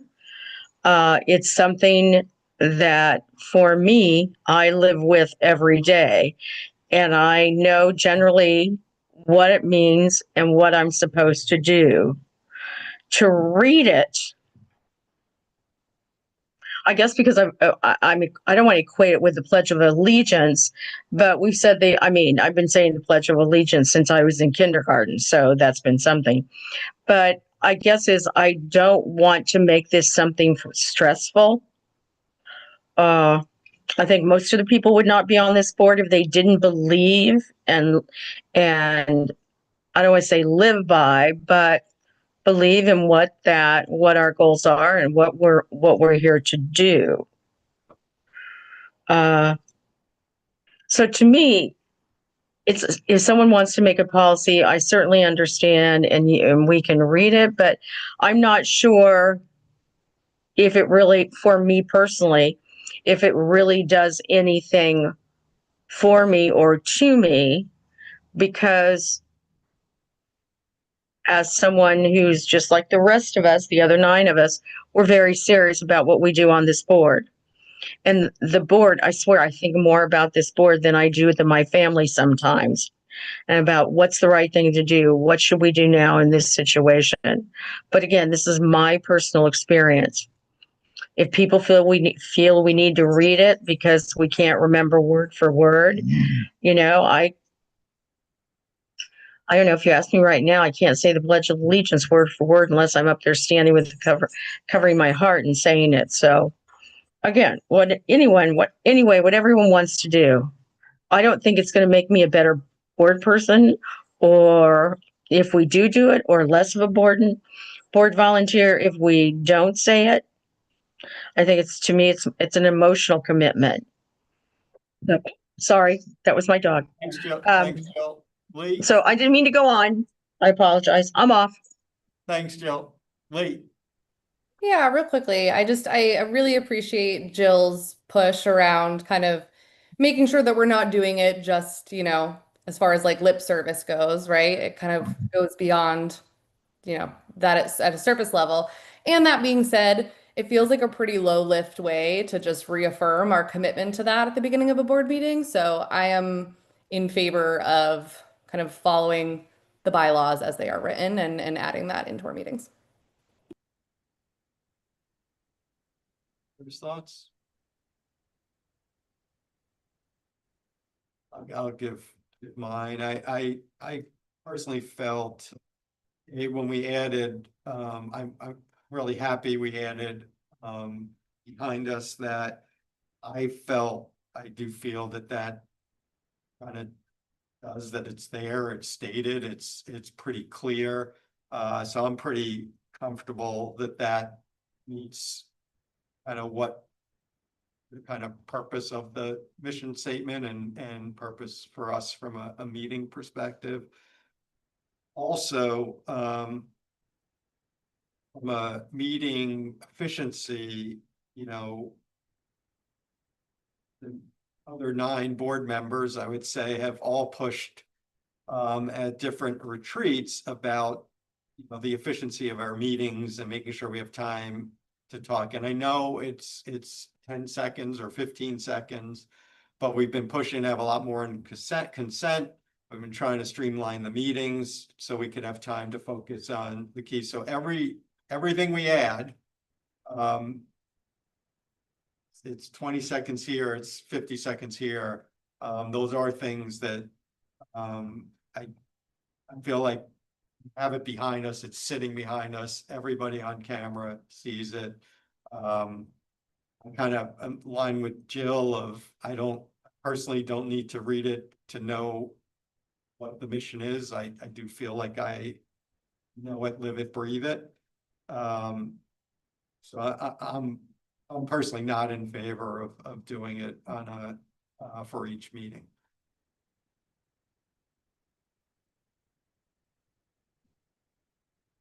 Others' thoughts?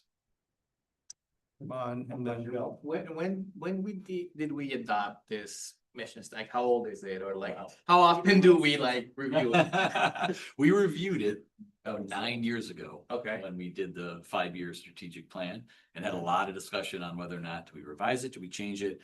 And in the end, we kept it the way it was. So prior to that, gosh. It was Every year's your before that. Paul Smotus, I think, or Yes, so it's, Dr. Lombardo for the NASDAQ statement. so it's about 20 years, could be 20 years old.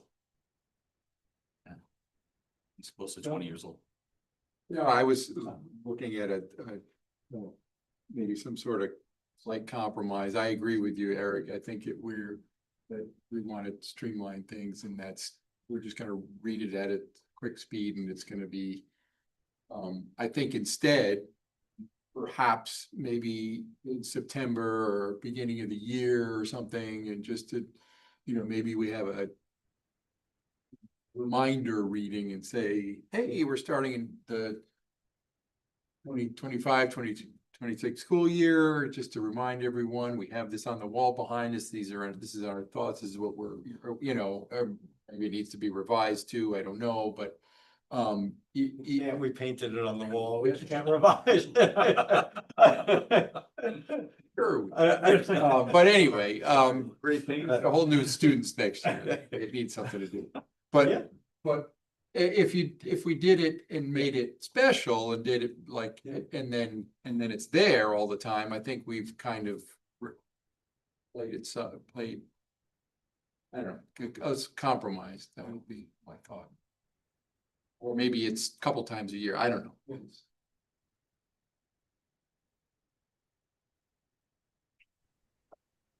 May I say one more thing? Jill and then Lee. Oh, okay. Jill, you go and then Lee. I guess this may be too strong of an analogy, but I'm thinking of the military, and they do their pledge to the Constitution, and they swear to protect the Constitution and all of that goes with that pledge. I guess I think that they don't do that every day. They just live and breathe it. And I still say that all 10 of us and even the staff probably live and breathe what is painted up on that wall every day, or we wouldn't be here to serve, and we wouldn't have the commitment that we do have. And again, the analogy may be too strong comparing us with the military, but I don't hear them recommitting their commitment to the Constitution every day, or to serve and protect the Constitution. Maybe they should, but I don't know. Okay, thank you. Thanks, Jill. Lee?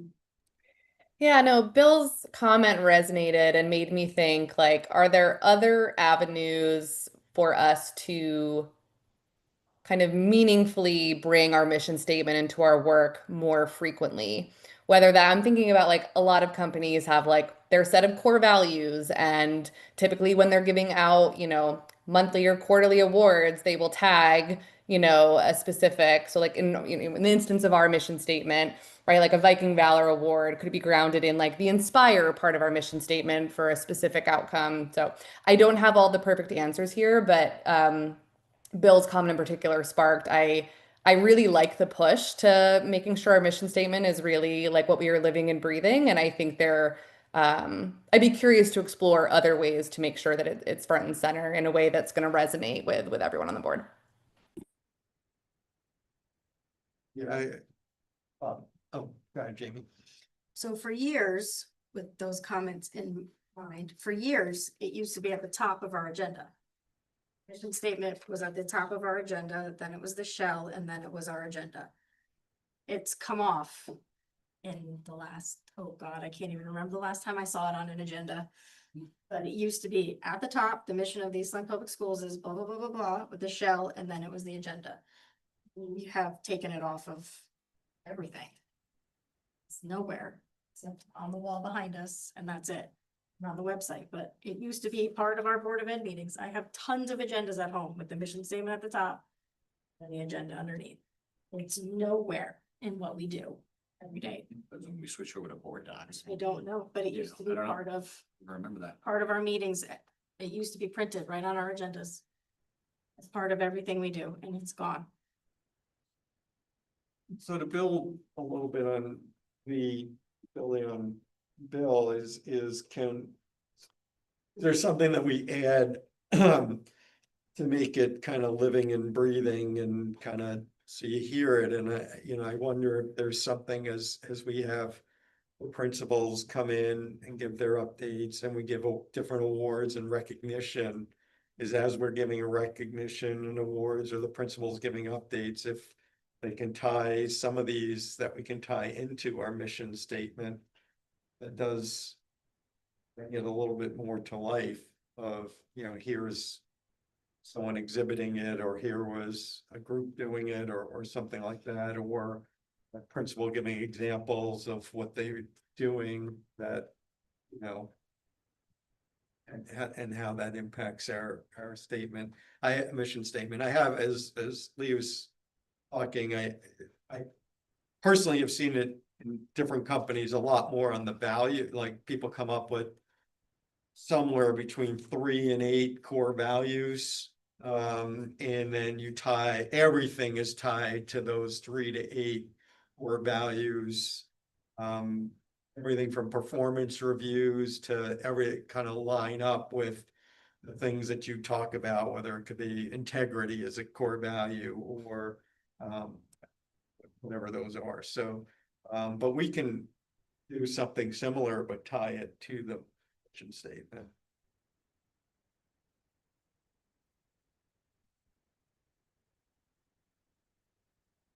Well,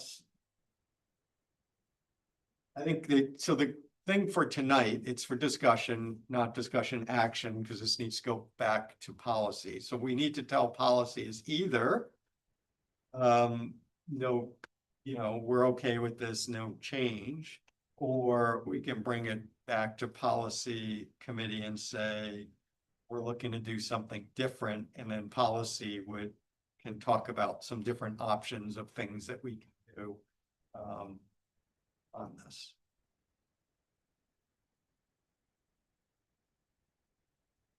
But I think going forward, unless we change it in policy, we just need to. Actually do it. Right? Yeah, I'll tell you from my perspective, I have it's small, but I'm gonna digress for a second. I kind of have a real problem of reading the mission statement before doing a pledge. I personally have a major, I think you call a meeting order, you do a pledge, right? You kind of set, and then you do it. It's not the order that we have this in. But if we were going to keep it in, I was going to push strong to say you do your pledge, then you can talk about your school's mission. The school's mission statement doesn't come before a pledge.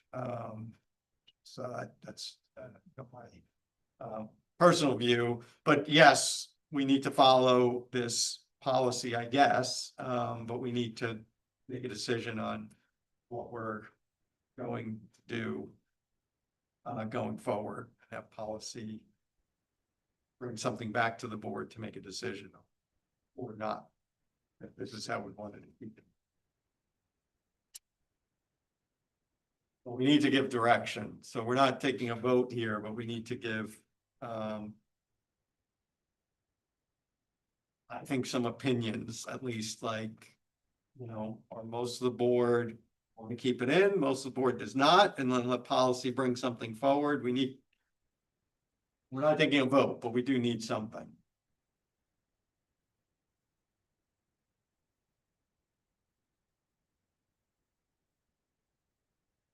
It's hard. You guys know where I stand, so it's hard to, I can't be impartial. I have a viewpoint on this. Vivek and then Esteban. So I mean, I'll just say this, again, I'm open to all ideas. But one thing that did resonate with me, and thank you, Eric, for sharing it. If we're going to read, has to follow the Pledge of Allegiance. I think that part I concur with, I personally do not have a problem. I think it does reading it, it takes a few seconds. It reinforces what we are here for. I do see value in it. I mean, I think it's good, but even if we do this, the Pledge of Allegiance comes over. That's how I see it. I would say if you're asking for where we're thinking, I would say that right now I'm leaning towards, eliminating it from the order of business.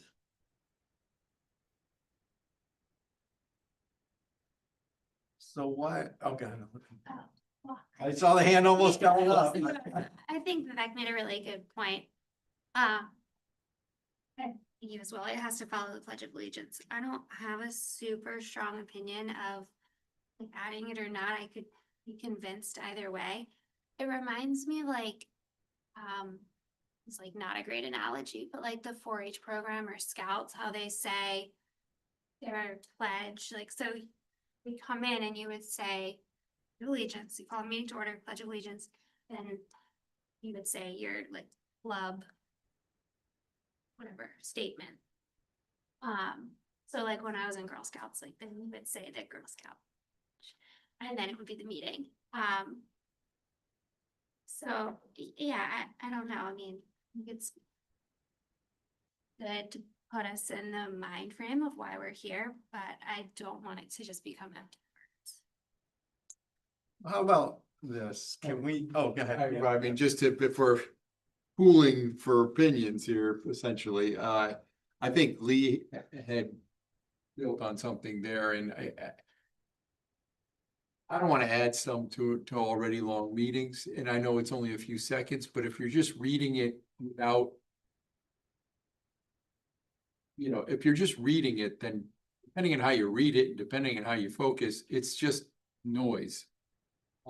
I don't disagree with Jamie, though, having it on the document. If somebody starts with there's no reason it can't be on the document. They look at it, they have to go through it. But I really like Lee's idea that bringing it to life in a meaningful way. Like, tonight's Viking Valor was for the students who cleaned up the gardens at the Weddell School. They're showing, that we're really leaning into our contributing citizen or being responsible, or whatever it is.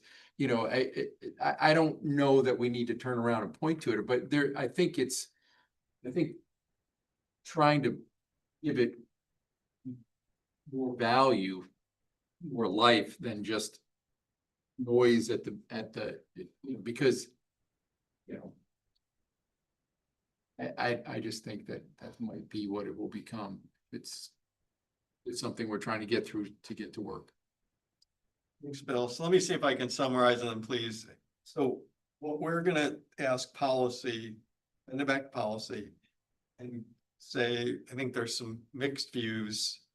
I think to come back with some thoughts.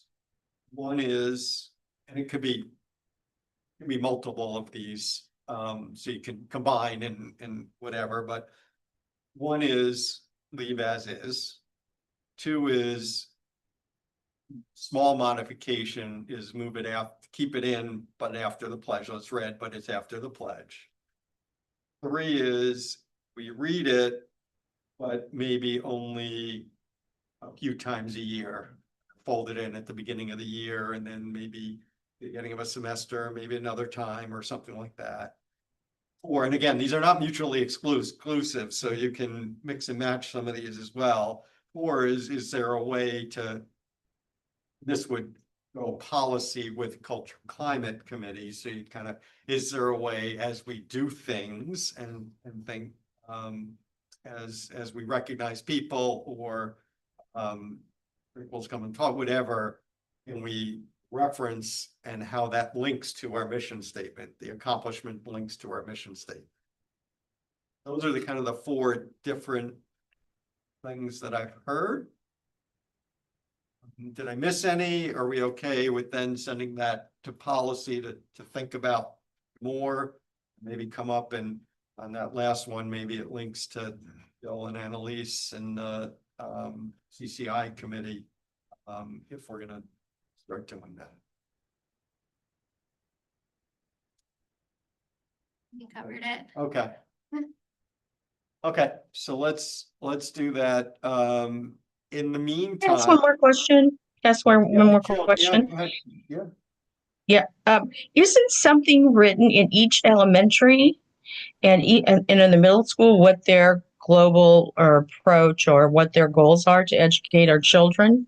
Or am I wrong? It's been so long since I've been in the school buildings. Just trying to recall that. Like we have it here. The high school has You a know, bit of a different statement, but no, the middle school, elementaries more just have their flavor of like, the Flanders All-Stars, the Willie Haynes Bees. So they kind of have their themes, Jill, but they don't have a statement. Okay, thank you. I'll bring this information back to Elisa. Yeah. We'll pull a policy committee together in the near future and go from there. Okay, great. Okay, moving on. Board of Education goals for discussion and potential action, just so everybody remember. It seems like a while ago, whenever it was in July, we thought about some goals, put together some outcome metrics, some draft, and then we went back and appreciate everybody who went back and kind of took a shot at writing some outcome metrics to bring forward to this meeting. We don't have another August meeting, so the next meeting would be September. So we did say the hope that we could get if we don't finalize tonight, it's fine, we can finalize it in early September. I think that's what we did last time as well. We can't finalize, that's also great, but we have, outcome metrics updated based on each went off and wrote or updated those. And so that's kind of where we were. So we wanted to go through these now. I think what we have learned just in general is that 3 to 4 outcome metrics per goal. So remember, we have our 4 goals. Those 4 goals haven't changed in a few years. The overarching goal, and what we've changed is the outcome metrics of, as we keep continuing to drive those goals, what are the metrics that we're looking for in those goals? And I think what we've seen for our Board of Ed goals is that 3 or 4 outcome metrics in general is a pretty good number. Having too many might be hard to track of and accomplish, and having too few, having 1 outcome metric for, if we only have 4 goals and only have 1 outcome metric, that probably not enough, that we're not measuring enough things. So that's kind of where we were. So in terms of what we could go through this and go through each section. So take each goal and go through. So the first is the pathways programming. And we have 3 outcome metrics. You remember offering the broader range of pathways opportunities that we want to make sure that it's offered to broader number of students so we can get the breadth of students in, that if some of them, when we're maybe more narrowly focused and hoping that we can create more to get a wider group of students engaged in these.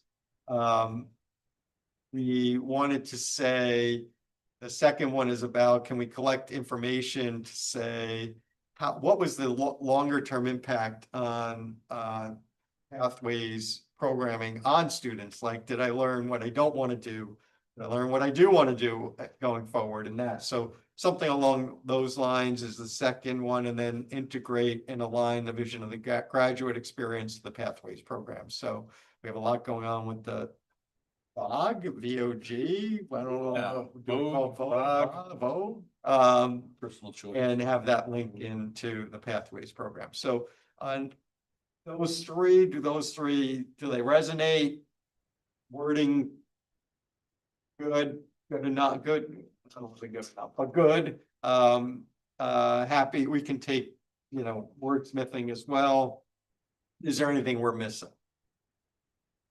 Are these the right things that we should be focusing on this year for pathways?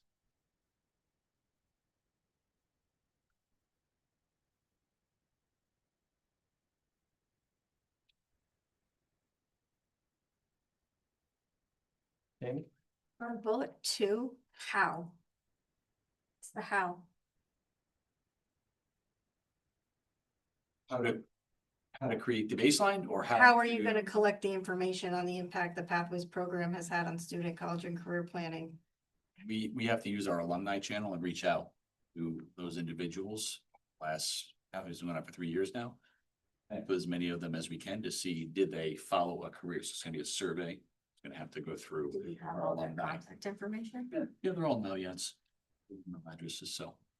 To pull them. Do the students give you their email addresses? Yeah, we have personal email addresses in through Naviance when they graduate.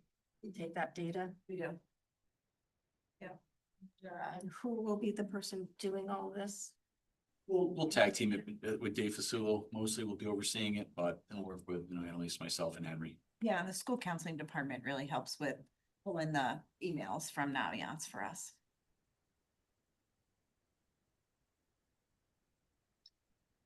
I'm gonna move forward from pathways was, I think, the one that we had the least comments on in the first discussion back in July, so I'm gonna move forward from pathways. We can always go back.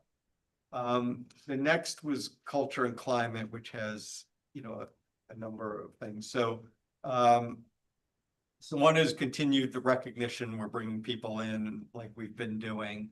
The second is, that second and third bullet are gonna get consolidated into a single outcome metric. That's why I highlight them, to talk Oh, about, yeah. we want to consolidate. I think because the you've got third 5. bullet is the third bullet is included in the second bullet. Yeah. That's when the approach that we were looking at, that we can eliminate that third bullet because it's embedded, even if you have to tweak some wording. Yeah. Bullet number 2 of so. Okay, That's why it's highlighted. so then for our purposes today, we're gonna eliminate bullet 3. And it's bullet 2, that is the outcome metric. Good with that?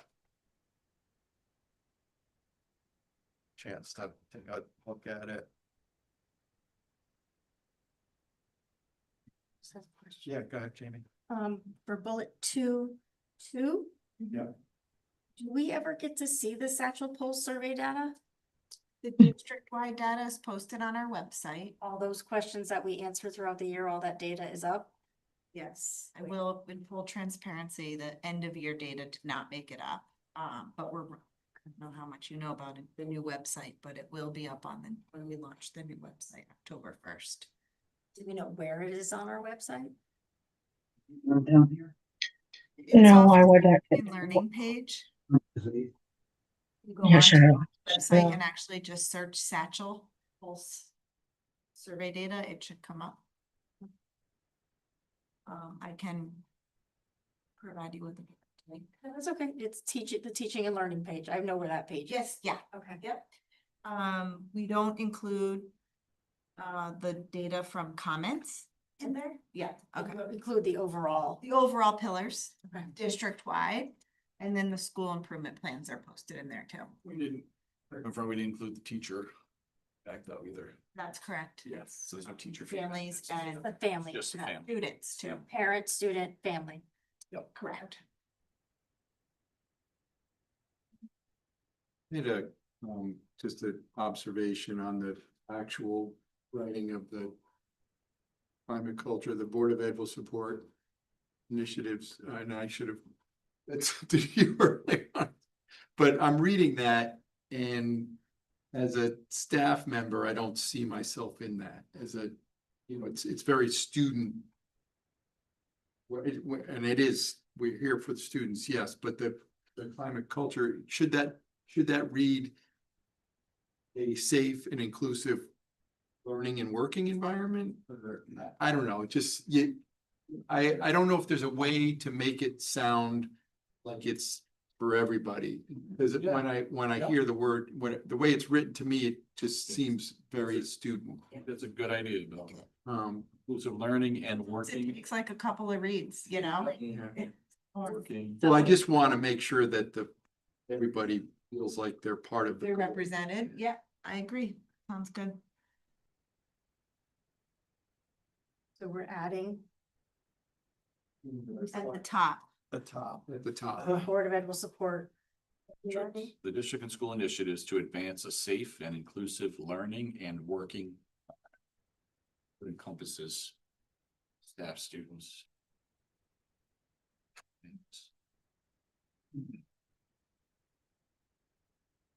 Okay, so now, You're still okay with eliminating 3 then? yep. And then we're on 4, which I'm still calling 4, even though we eliminated 3, but in the words, it's 4. To foster a sense of belonging and greater student experience for each child across the district. So this is very similar, wording changed a little bit, but similar to a goal that we had last year, outcome metric. I'm missing something. Foster a continued sense of belonging and a greater student experience for every child across the district. This entails supporting the continued partnership and engaged training or taken through learn. Is that how it goes? Correct.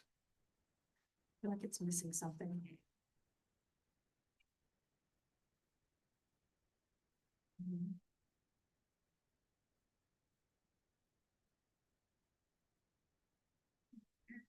That one. Was through meetings and learn. Yep. Okay. Yep, we're in year 3. We'll have 3 cohorts running. Date on the number of participants. Perspective. And then the last 2 highlighted bullets are around, we've had a lot of discussion about the high school student representatives and trying to come up with how we can have them more engaged or actively participate in our meetings, or kind of change the ask of what we're looking for from our high school student representatives. Amy, did you want to go through, I think? So I'll go through it. Vivek and I worked on a draft, and Vivek and I then collaborated on making it. We did a statement. We actually did a how to achieve and everything. We liked the in at least one board or committee meeting a month idea. Where the Board of Ed student rep will actively participate in one Board of Ed committee meeting a month, so either a board meeting or a committee meeting. And we go into how we do that. And then Jeff suggested that it goes to 3 or 4 board meetings through the spring of 2026. Yeah, I was concerned with. I want to make sure that if we're going to have students participating in a full Board of Education meeting, that there's a little context of, you know, what their involvement looks like, what the expectation is. Can they meet the expectation? Because, you know, they're going to sitting here for potentially 2 hours. And they usually stay for, 15, 20 minutes and then go home and do homework and so forth. So I just want to make sure that that's crystal clear. I thought my opinion was to kind of ease into it a little bit more, try and tackle the spring with that piece. But it's your goals, and I'll talk with we as we see fit. I'm gonna go back. Yeah. So our suggestion is that the students learn how to use the public domain of board docs. which is gonna be changing too. But it's public. All of our agendas are public access, so everybody should be allowed to read them and know where they can be found. But I don't, and it was basically letting them be a functioning member. Like there are school districts that have fully functioning members, they just can't vote. They sit at the Board of Ed meetings and they contribute actively to all the discussions that are happening.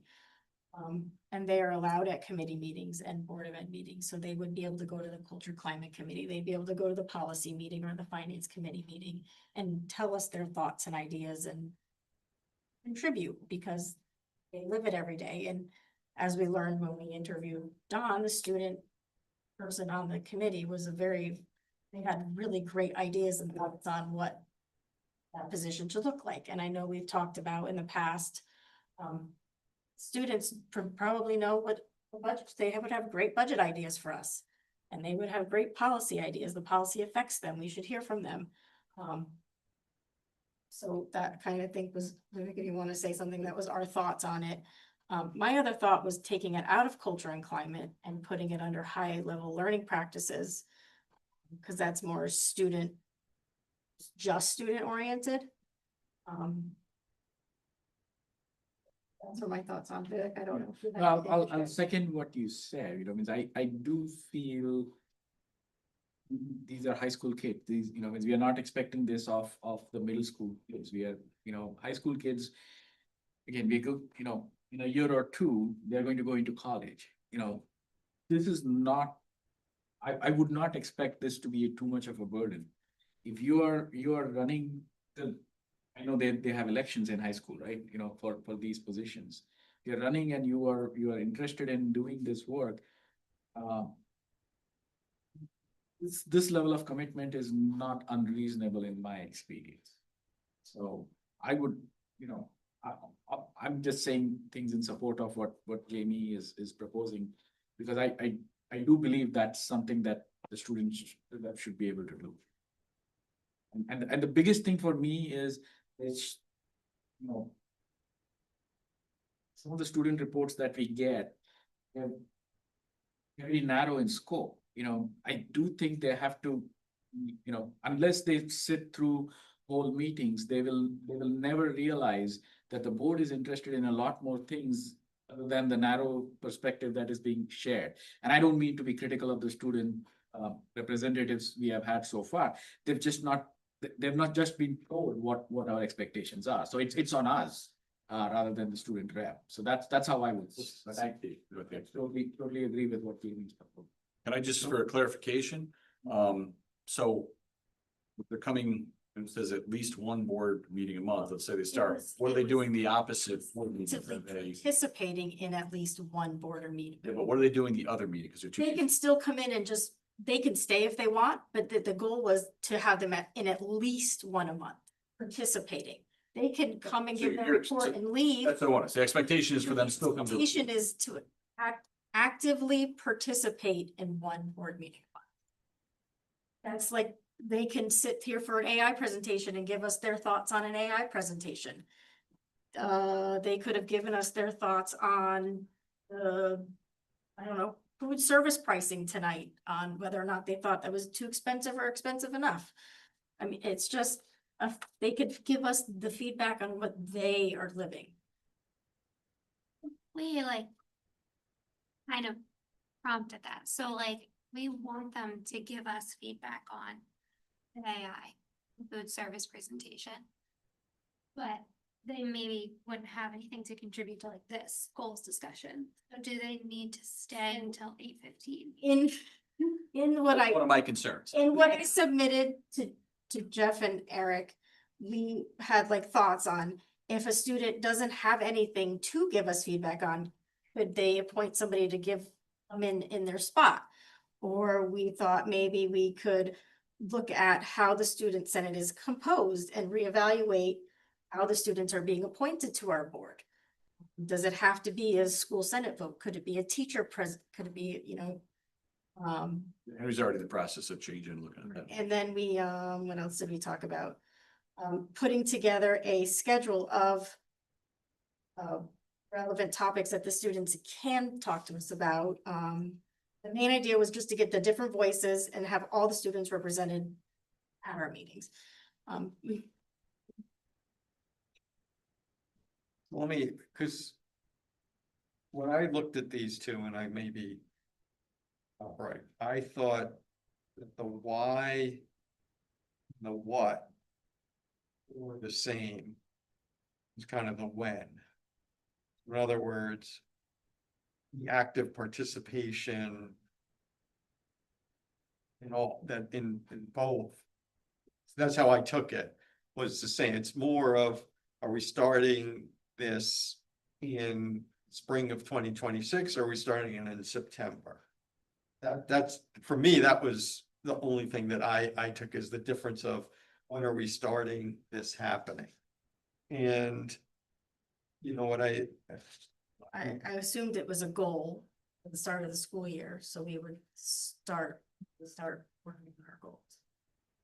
I mean, if Jeff thinks it has to wait till spring of 2026 to get things rolling. I don't think it has to. I just thought, I think my opinion is that I think you need to work into it. It's a big change and it's a It's a community. huge change. Yeah, that's why I just thought, kind of what we're telling, Henry's gotta find the student first, the next student. That's gonna, the school year has to start. It's not gonna happen the first meeting in September, that's for sure. I No, can tell you and that. I That's why understand that. I just thought it should take some time. Stay.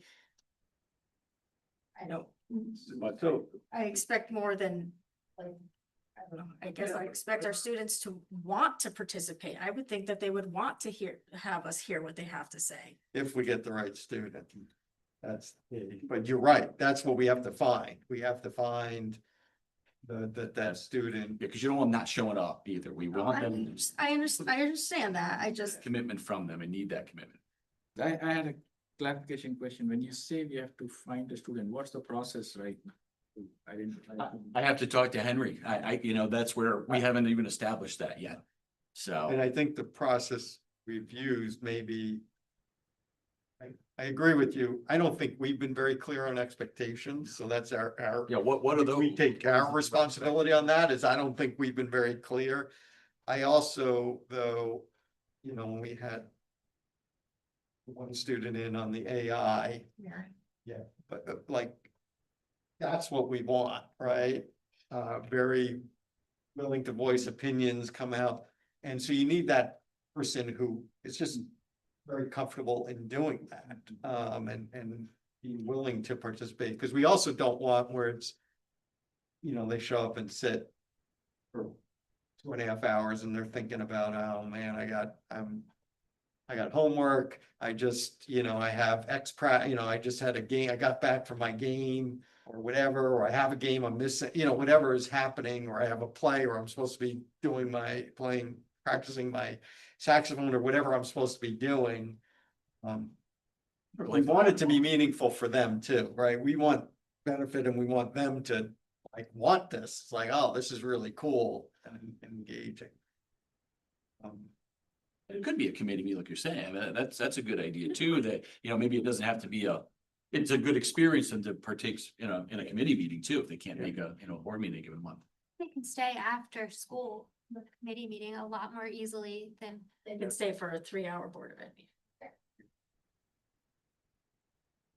The only other minor modification, I don't really, is my only concern about saying one a month. If there's any way we can, and maybe with the committee meetings, that makes it easier. My only concern with that is like, if someone, let's say, plays a fall sport, they may, or they have their play or whatever their activity is really busy in the fall, then they might not do as much in the fall, but then they know in the winter and spring, they're gonna come more. So they might do 2 in a given month because that works better for and like if it's finals week or something like that, they're not gonna, if we have one meeting in a month and it happens during finals week, I don't want them coming. Like they have other things to worry about that, like we can. So anyway, so I just want to make sure it works well for them and for us, that they have some flexibility. They probably should also tell us if they're going to stay, or we should also tell them, hey, we're talking about AI, or we're talking about whatever the student prices, like, hey, if we have 2, can one of you 2 stay? Because we really would like to get your perspective on this. Mr. Henry could review the agenda with them ahead of time, yeah.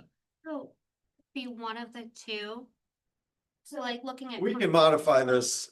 It'd be one of the two stays once a month, or I mean, we have two of them, so they could, I mean, they might both want to stay one night and Yeah. stick to it. times a year per person. Yeah. So again, my thought on this is, it's we have a junior and a senior coming out. My expectation is that the senior takes the lead on these kind of things. Okay, and Jeff's point that, okay, we need to figure out exactly how we are going to do this. Means I think we need ideas on how we are going to do this and how we are going to nominate this person. And I guess my question is, does it need to be one person, or could we be nominated by the Senate, depending on what topic students want to discuss with us, right? And what kind of presentation they want to give to us. Like, for example, let's say there is an update on what's going on in the sports, all track meets and all that stuff. Well, it doesn't have to be the one student rep. It could be somebody from the track team. You have all these music festivals happening or in the winter semester, or it is in the winter semester usually. It could be somebody from the music department who is coming in and having a chat with us. So again, I concur with Jeff on that. Okay, this may take time to organize. At the same time, I would like to see, my only push here is we need to do it sooner rather than later. We cannot be sitting on this for a long time. This is a great idea. Yeah. I feel this is a great idea. Yeah. It's just that I think we may want to organize it around this sooner. I saw Jill and then Esteban. I just wanted to say, oh, can you hear me? Oh, can you hear me? I guess my only concern is all your points are excellent, but one of the first concerns is what is the value for the student? And when I say that, what I mean is, do they get some sort of credit?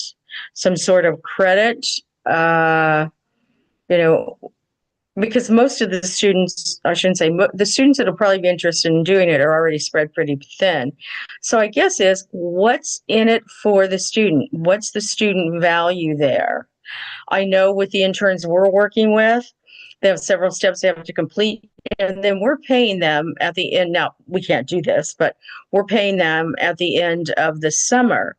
So, so to me, besides making it a learning opportunity, what are they getting? What are they getting back?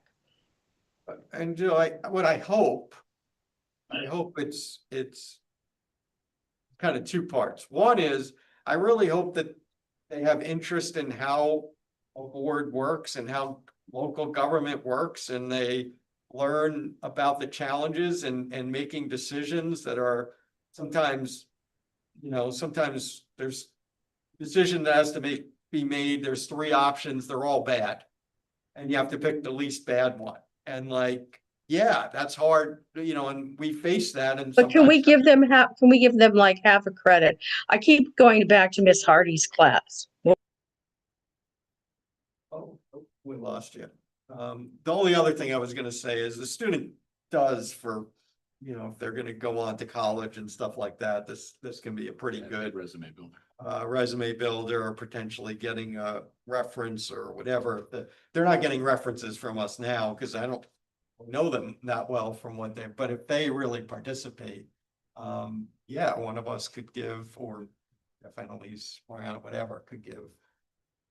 That means what is in it for them other than learning and being a contributing citizen? I think there is, I leave it up to principal kid to decide if he wants to maybe put some kind of a credit offering on that. Or, your idea of maybe a recommendation letter for help with college applications. I think the entire board can support. If somebody has really contributed, we can all sign off on a recommendation letter. I mean, those things are valuable. So there are very creative ways we can address this. I think what I'll encourage the board is, I think we need to get behind this. I think, Yes. and then we can come up with creative ways of making it worthwhile for the students. And I think it is important for us to hear this, so. So I think what I'm hearing is there's pretty well, I think we're actually holistically aligned of what we want from the students, you know, what we're looking for and stuff. Maybe if, Jeff, can you work with, Jamie and Vic, just come up with whatever, and maybe with Henry, whatever, like what can you do and by when? In terms of more the tactics. I think we're aligned on why do we want this to happen? What are we expecting from the students? Jamie did a nice write-up of the kind of did double click down from this outcome metric of what it means and what are the questions we're gonna have and all that.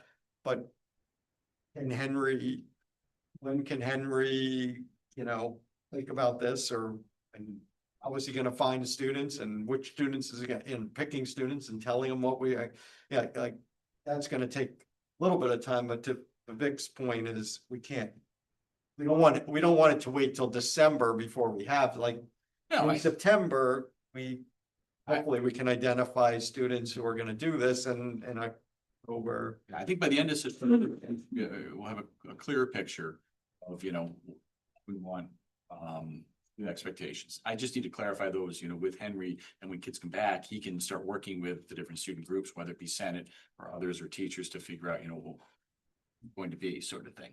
And so by the end of September, early October, I would hope that, you know, maybe we could have this. Can I make a crazy, weird suggestion? Maybe the Board of Ed members themselves act as the mentor for the high school students and talking to them about what's on the agenda. Each board member has a month. And that's their responsibility to reach out to the students and discuss the agenda with them and what's coming up and whether or not they'll be involved. I mean, it's a way to take it off of Henry.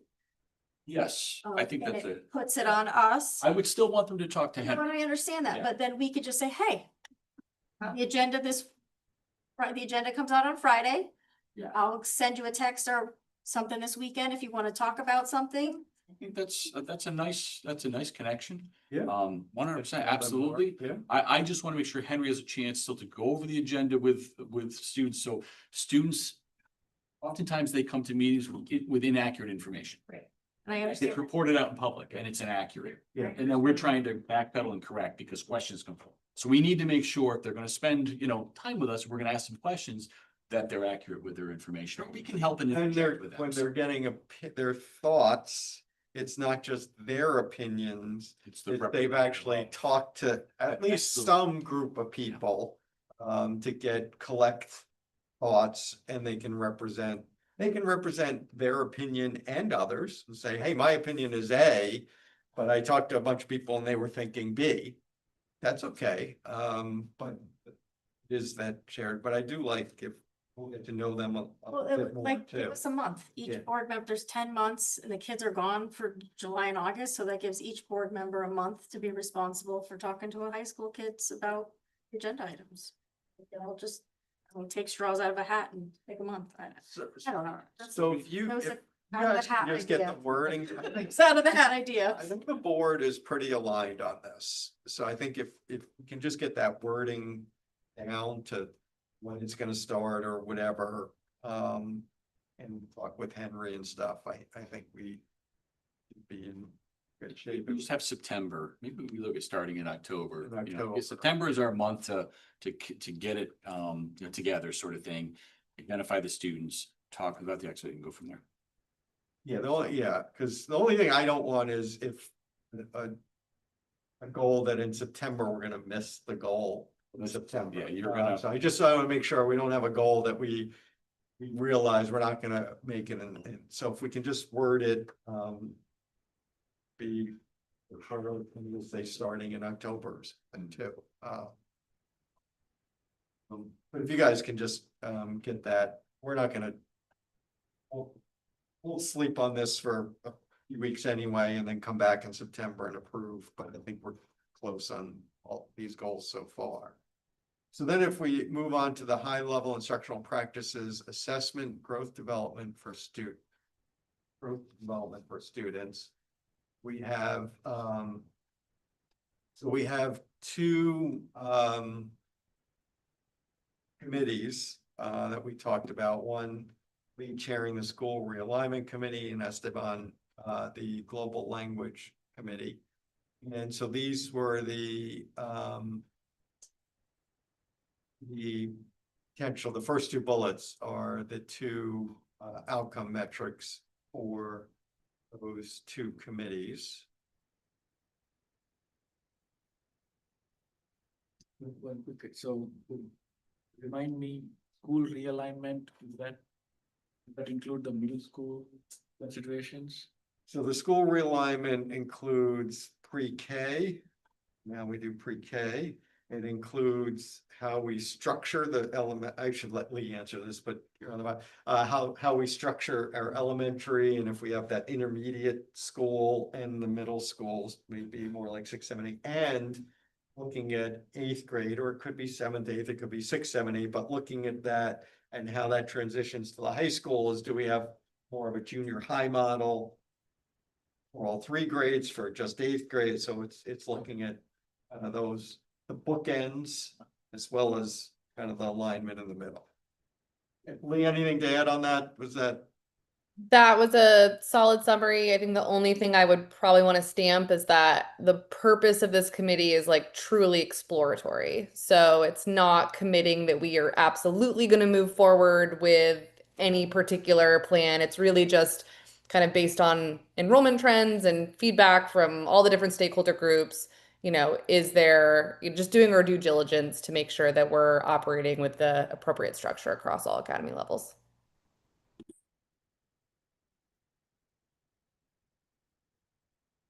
Any questions on global language? Which is the second one. The wording is. Sorry. Global language is, again, we are going to focus on what the structure we have in our ability to teach, or are we trying to expand? And I'm open to it. I'm just trying to see what the scope will be. So also exploratory, kind of reimagine, okay, well, we, you know, what would it look like if we were to reintroduce global languages back to the elementary school? So how would it fit in within the school day?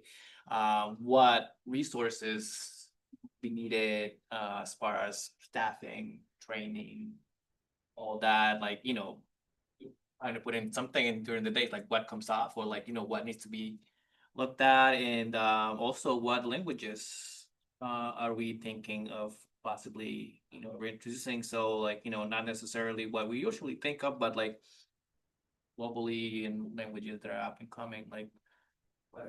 So again, very exploratory, kind of, I figure out like also to think, okay, how can we incorporate this into our budget and all that, and like how would it fit in, what it would mean. So more of an exploration really, and also consult with the administrators and teachers, and like, okay, how would they envision this in practice? If we were to invest in and make it happen in 27, or, you know, whenever it is that. And Esteban did do double click down on this with a few bullets of what the team would be working. Third one is around AI. So if you remember at the end of last school year, we had a great AI discussion. It's probably an hour and a half discussion. It's more of those, really, last year we had a similar goal, but we were still kind of touching at the top or high level stuff. We're starting to really get into this a lot more. And we're gonna have this really on the agenda of most meetings this fall, or once a month, the 3 board meetings, like once a month. So this one, I like it. And I know that how important AI is and it's how important it is for us to keep up with it.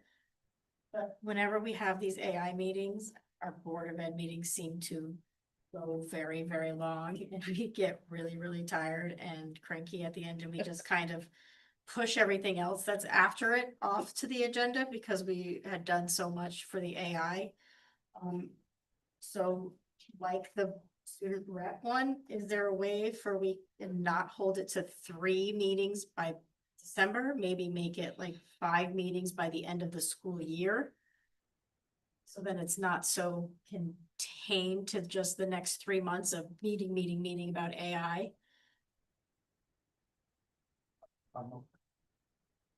Any thoughts? Just because I feel like that's a lot of long meetings right before we get into budget season. I will just piggyback and, progress in AI takes time. And so I don't know how much progress we'll be able to share in such a condensed period of time. So, and I would, want to engage the board a little bit further on what is it, so that the presentations are valuable to you, what is it exactly that you want to hear? Okay. People good with that change? We're gonna say, So we're gonna say 5 by the end of the school year. Because right now it just says 3 by December. Seems like a lot. times. So we're gonna increase it to 5? I threw out 5 as an example. I'm sorry, I missed that. I threw out 5 as an example of like end of the school year, so that's 3 10 by bucks. December. It was 3 by December. I added 2 more on for the end of What June. if, what if we did But- quarterly or looked at it quarterly? I like quarterly, an AI meeting quarterly. AI update. Quarterly update? Yeah, I like quarterly. Everybody's I good with like that? quarterly. I just felt like 3 was a lot for the next 3 months, because yeah, no, I appreciate that. it's a lot, and is it gonna change? Like, are the conversations gonna change that much in 3 months? It might. There's stuff- You never know. I mean, I say that, but you never know. You don't, that's true. Okay, and then the last one is in collaboration with administration. This is Vivek's, one Vivek's, to look to review and discuss a high school course on establishing a median class size of 20 for the 2026-2027 school year, maintaining high standard while efficiency remains a focus. So in other words, I'll let Vivek for you to comment is what we're trying to do here is, this year is baked, right? That Henry's doing, they haven't done their class schedules, it's probably happening, Yeah, right? it's Happening right now, they're gonna be going. refining right now. So we're really looking at, we can influence them school year, and that gives us a year, and Henry can start looking at classes from this year. We can analyze this as well and start seeing, well, what would it take to be a median class size of 20? We also, stop there. Vivek, anything? Yeah, no, I think you described it very well, because I think we have limited resources and we have to maximize the use of those resources, and we have to do a deep dive on the curriculum.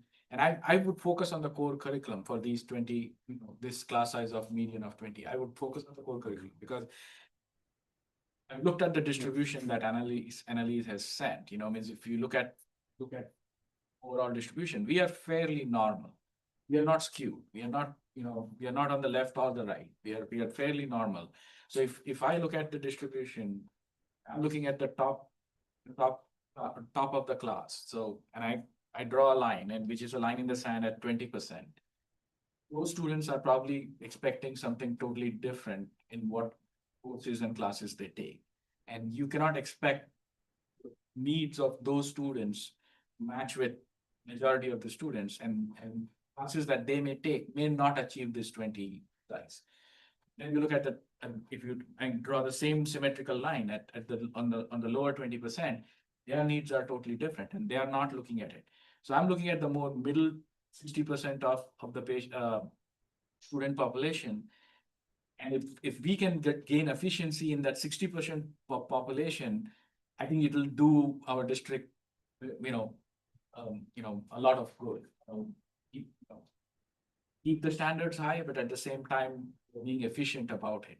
And we are not getting into situations where even for a core curriculum, like an A-level English class, we have only 10 students, Again, does it happen? Probably not, but I'm just giving you that as a random example.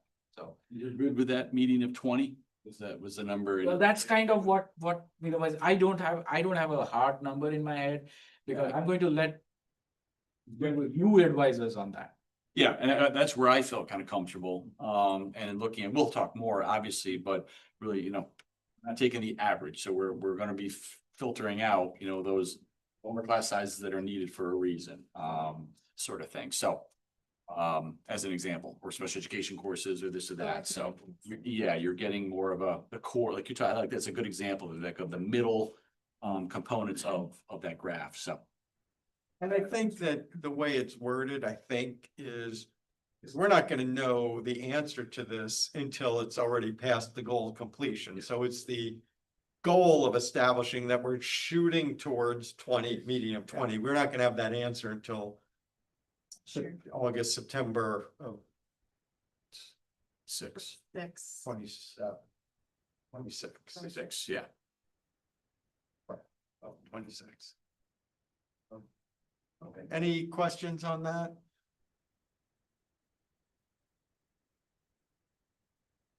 The last, for the district branding and social media strategy, we have two very similar to last year, the 10,000, which we far exceeded, but that's still a big challenge. Kevin was able to get a couple of the big ones come in. And then the second bullet, the Instagram, Facebook, central office, whatever, increase followers by 10%. It is compounded, so we grew 10% last year, so 10% is harder because it's now a bigger number and you got to keep growing. So that was the, I think, thinking behind those goals and kind of keeping them as they were last year. Okay, let's we'll get these updated and then we'll get them back out to everyone so that we can approve. But I think we're in pretty good shape to approve them in September. I think we're close. So great work, everyone, and appreciate everybody kind of taking a piece and putting it back together. I think that worked really well. Next, for discussion and action, we have we had goals to discussing, but to approve the formation of the two ad hoc committees, and we do, Jeff and I did, we are going to add to. We did, okay, because we actually don't have the committees. We're going to add on the committee reports these committees so that we'll get reports in these meetings if there's something to report. But it's to form the ad hoc school reorganization or realignment committee, in the ad hoc elementary global language committee. We did take volunteers, just so everybody, for the school realignment or reorganization committee. Reorganization, I think. Okay, reorganization committee.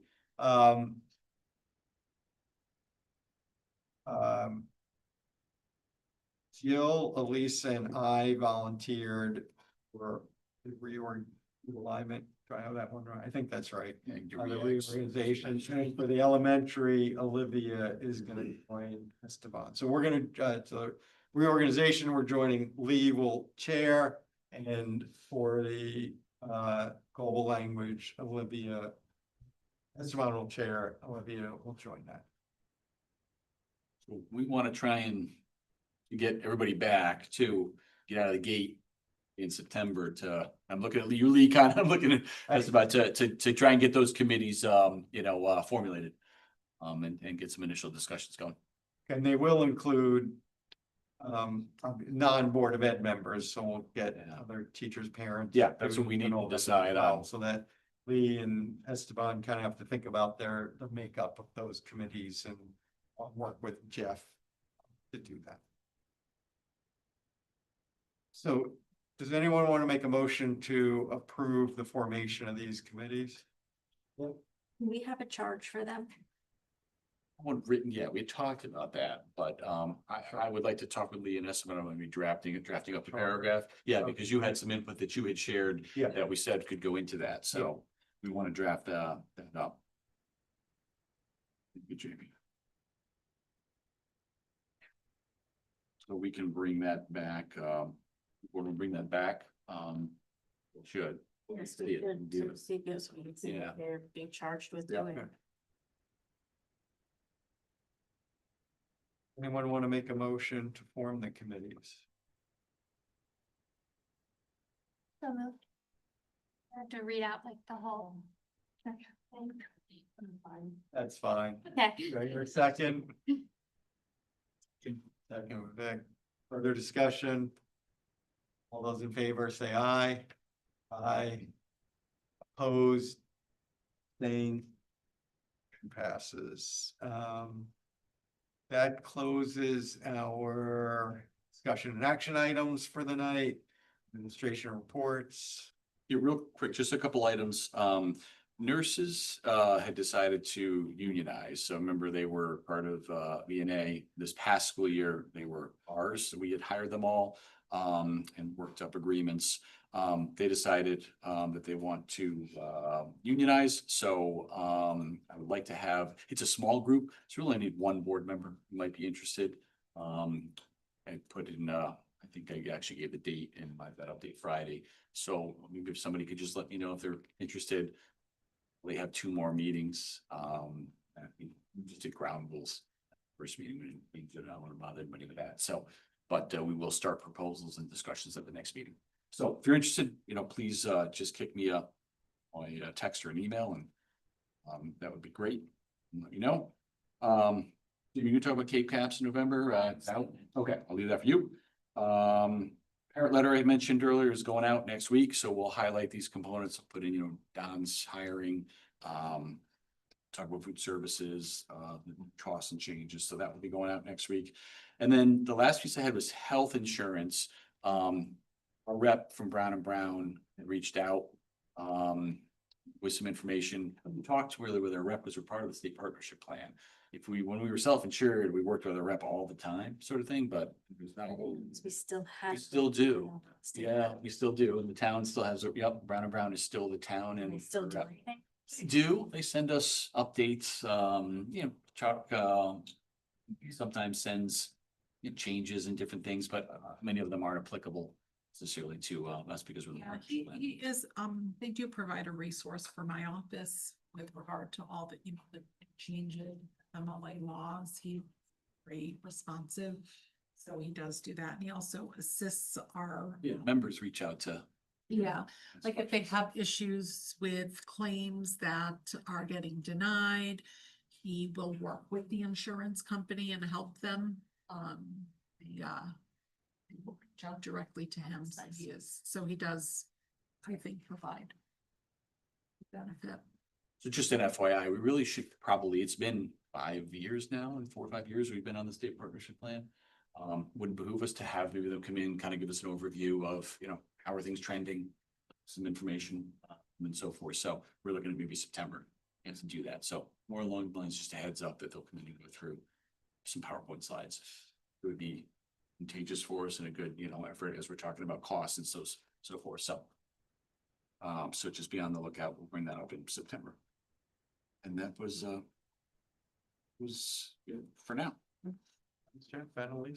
Just wrapping up our summer curriculum work, had our pilot teachers for grades 2, 3, and 4 in, who are exploring play in their classrooms today.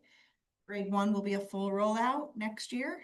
Really excited about that work. Some great conversations, some really great people involved in the work. And I will provide the board a summary of all of our curriculum projects once we have it all wrapped up. So that'll come over, I don't know, probably first week in September or so.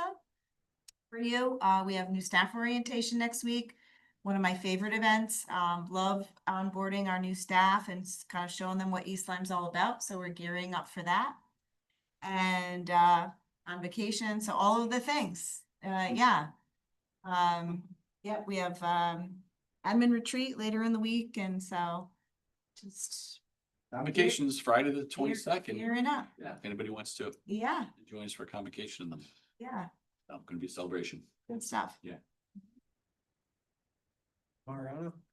Just kind of wrapping up the year end and working on getting everything ordered for the new year and start of the school year.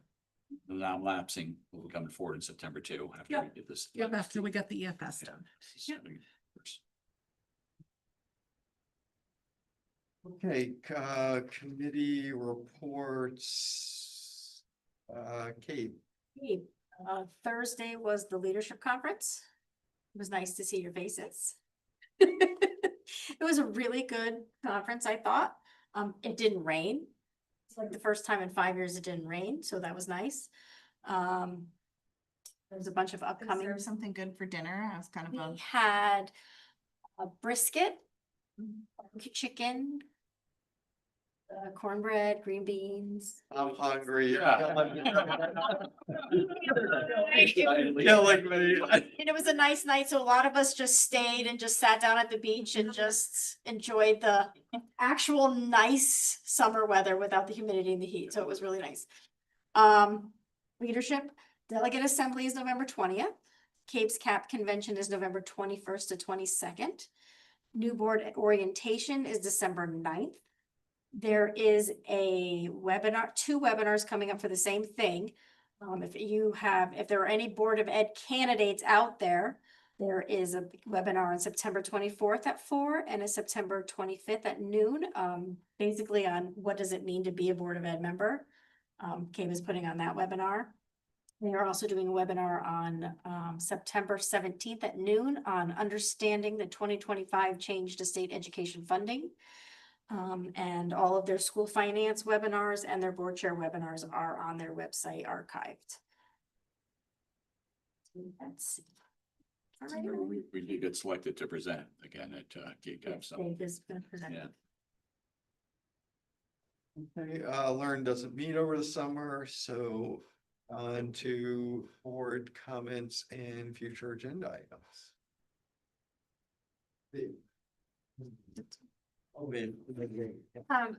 So I was thinking about the AI updates that we have in our goal, and I don't know. We can maybe make one like family centered, so.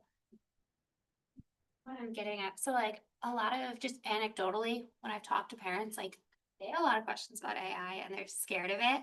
So I was thinking maybe we could just work that approach into our board meeting, like. Here's what we as a school are doing, and here's how it's relevant to the parents and the families, and then when they come, they can get that information. I don't know if that would be practical, but I feel like if I was a parent. Yeah, I think if I was a parent, I would appreciate knowing that like there's an event that I can physically learn. And then my other question was if we could go over the vision of the graduate in a board meeting at the beginning of the year. For a while.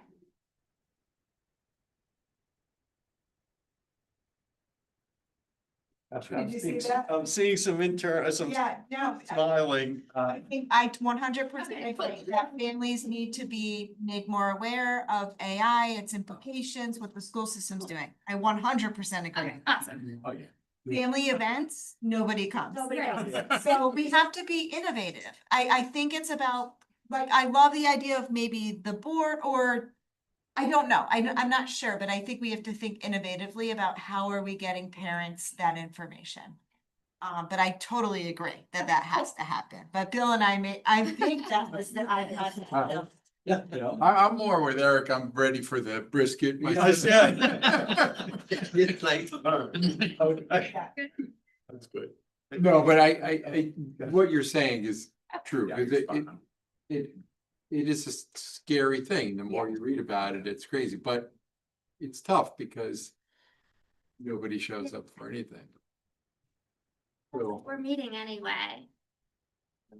You know, at least we would have the information if no one shows up.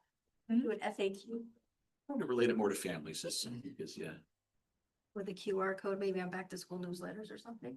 Yeah, I'm thinking even just some blasts on social media, like maybe a 6-week, you know, marketing. Yeah, exactly. We'll do it. We're gonna do it. Yeah.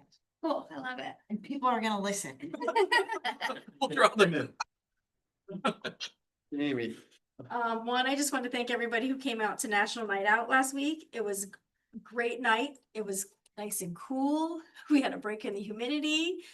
We had a lot of people there. We had, oh boy. We had the fire department, the police department. We had a Lifestar come. They were a big of a hit. We had, Shell Shockers had a couple games going on in the back. We had the dog demo. We had the bouncy house. We had some sugar scrubs. They gave out journals for your mental health, like so you could journaling. They did make your own essential oils. They gave out 8 bikes. The officers, I guess, are allowed to not shave for $20 a month. And they took all of that money and they bought 8 bicycles for the community and they raffled them off to the kids for free. No raffle tickets purchased. They just raffled them off to kids and families. So it was really cool. It was a great event. So thank you everybody for coming. My second thing is, Jeff, can we get an update on student enrollment numbers and what they're looking like? A lot of wholesale changes, that's for sure. Just didn't know. I know we get like a big push like at the end of August kind of, or like all the people moving into Set out academic housing. end of the week sort of thing, just so you can see where it's at right now. Correct. And then Oyster Fest for the Miracle League is September 20th. It's a great event, a lot of fun. And then I am doing a celebrity bartending gig at ATY for SIFT, and all the proceeds are gonna go to the Education Foundation, if anyone wants to come. September 11th at ATY in Mystic. It'll be fun. ATY, sorry. ATY is Adam T. Young Urban and Bonbons, I think is what it's called. It's SIF's bar that's right next door. They do like a bartending thing every Thursday night. They have people from the community come in and bartend for charity. And when was that? 9/11. It's gonna go, my charity is the East Lyme Education Foundation. If anybody wants to come, it's from 7 to 9. I just have a book recommendation if you haven't done your summer reading. I'm kind of boring when it comes to reading books because I like to learn stuff, but if you haven't read David Attenborough, who's 99, latest book on the ocean, it is really, really cool because he talks about how much we don't know and how much we're learning about the deep ocean and how all things are connected in many ways and how many thousands of miles that various creatures travel. Talks about various really, really cool things from the deep water life to how all the coastal things impact the ocean, and saving the planet is pretty important piece of the puzzle, so it's kind of cool. There's also a documentary out. I haven't watched it yet because I want to finish reading the book. It's What's the title of the book? Ocean. Oh, Ocean. Okay. I can send you. Yeah. Vivek. I just have a quick question. I don't know. You might like it. It's for Jeff or anybody else. I saw in the personnel updates that there were a few resignations. How are we going to handle? Are we going to replace them? Are we going to, what's the plan?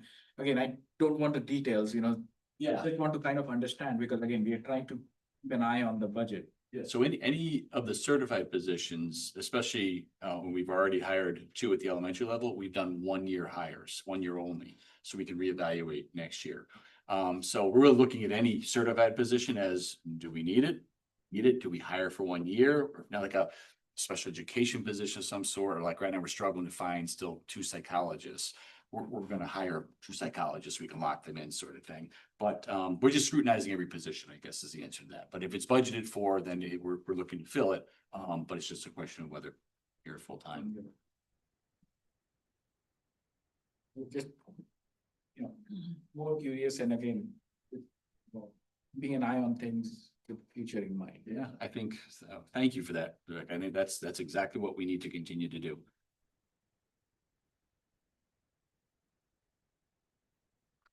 Hear a motion to adjourn and get dinner. Where are we going, Eric?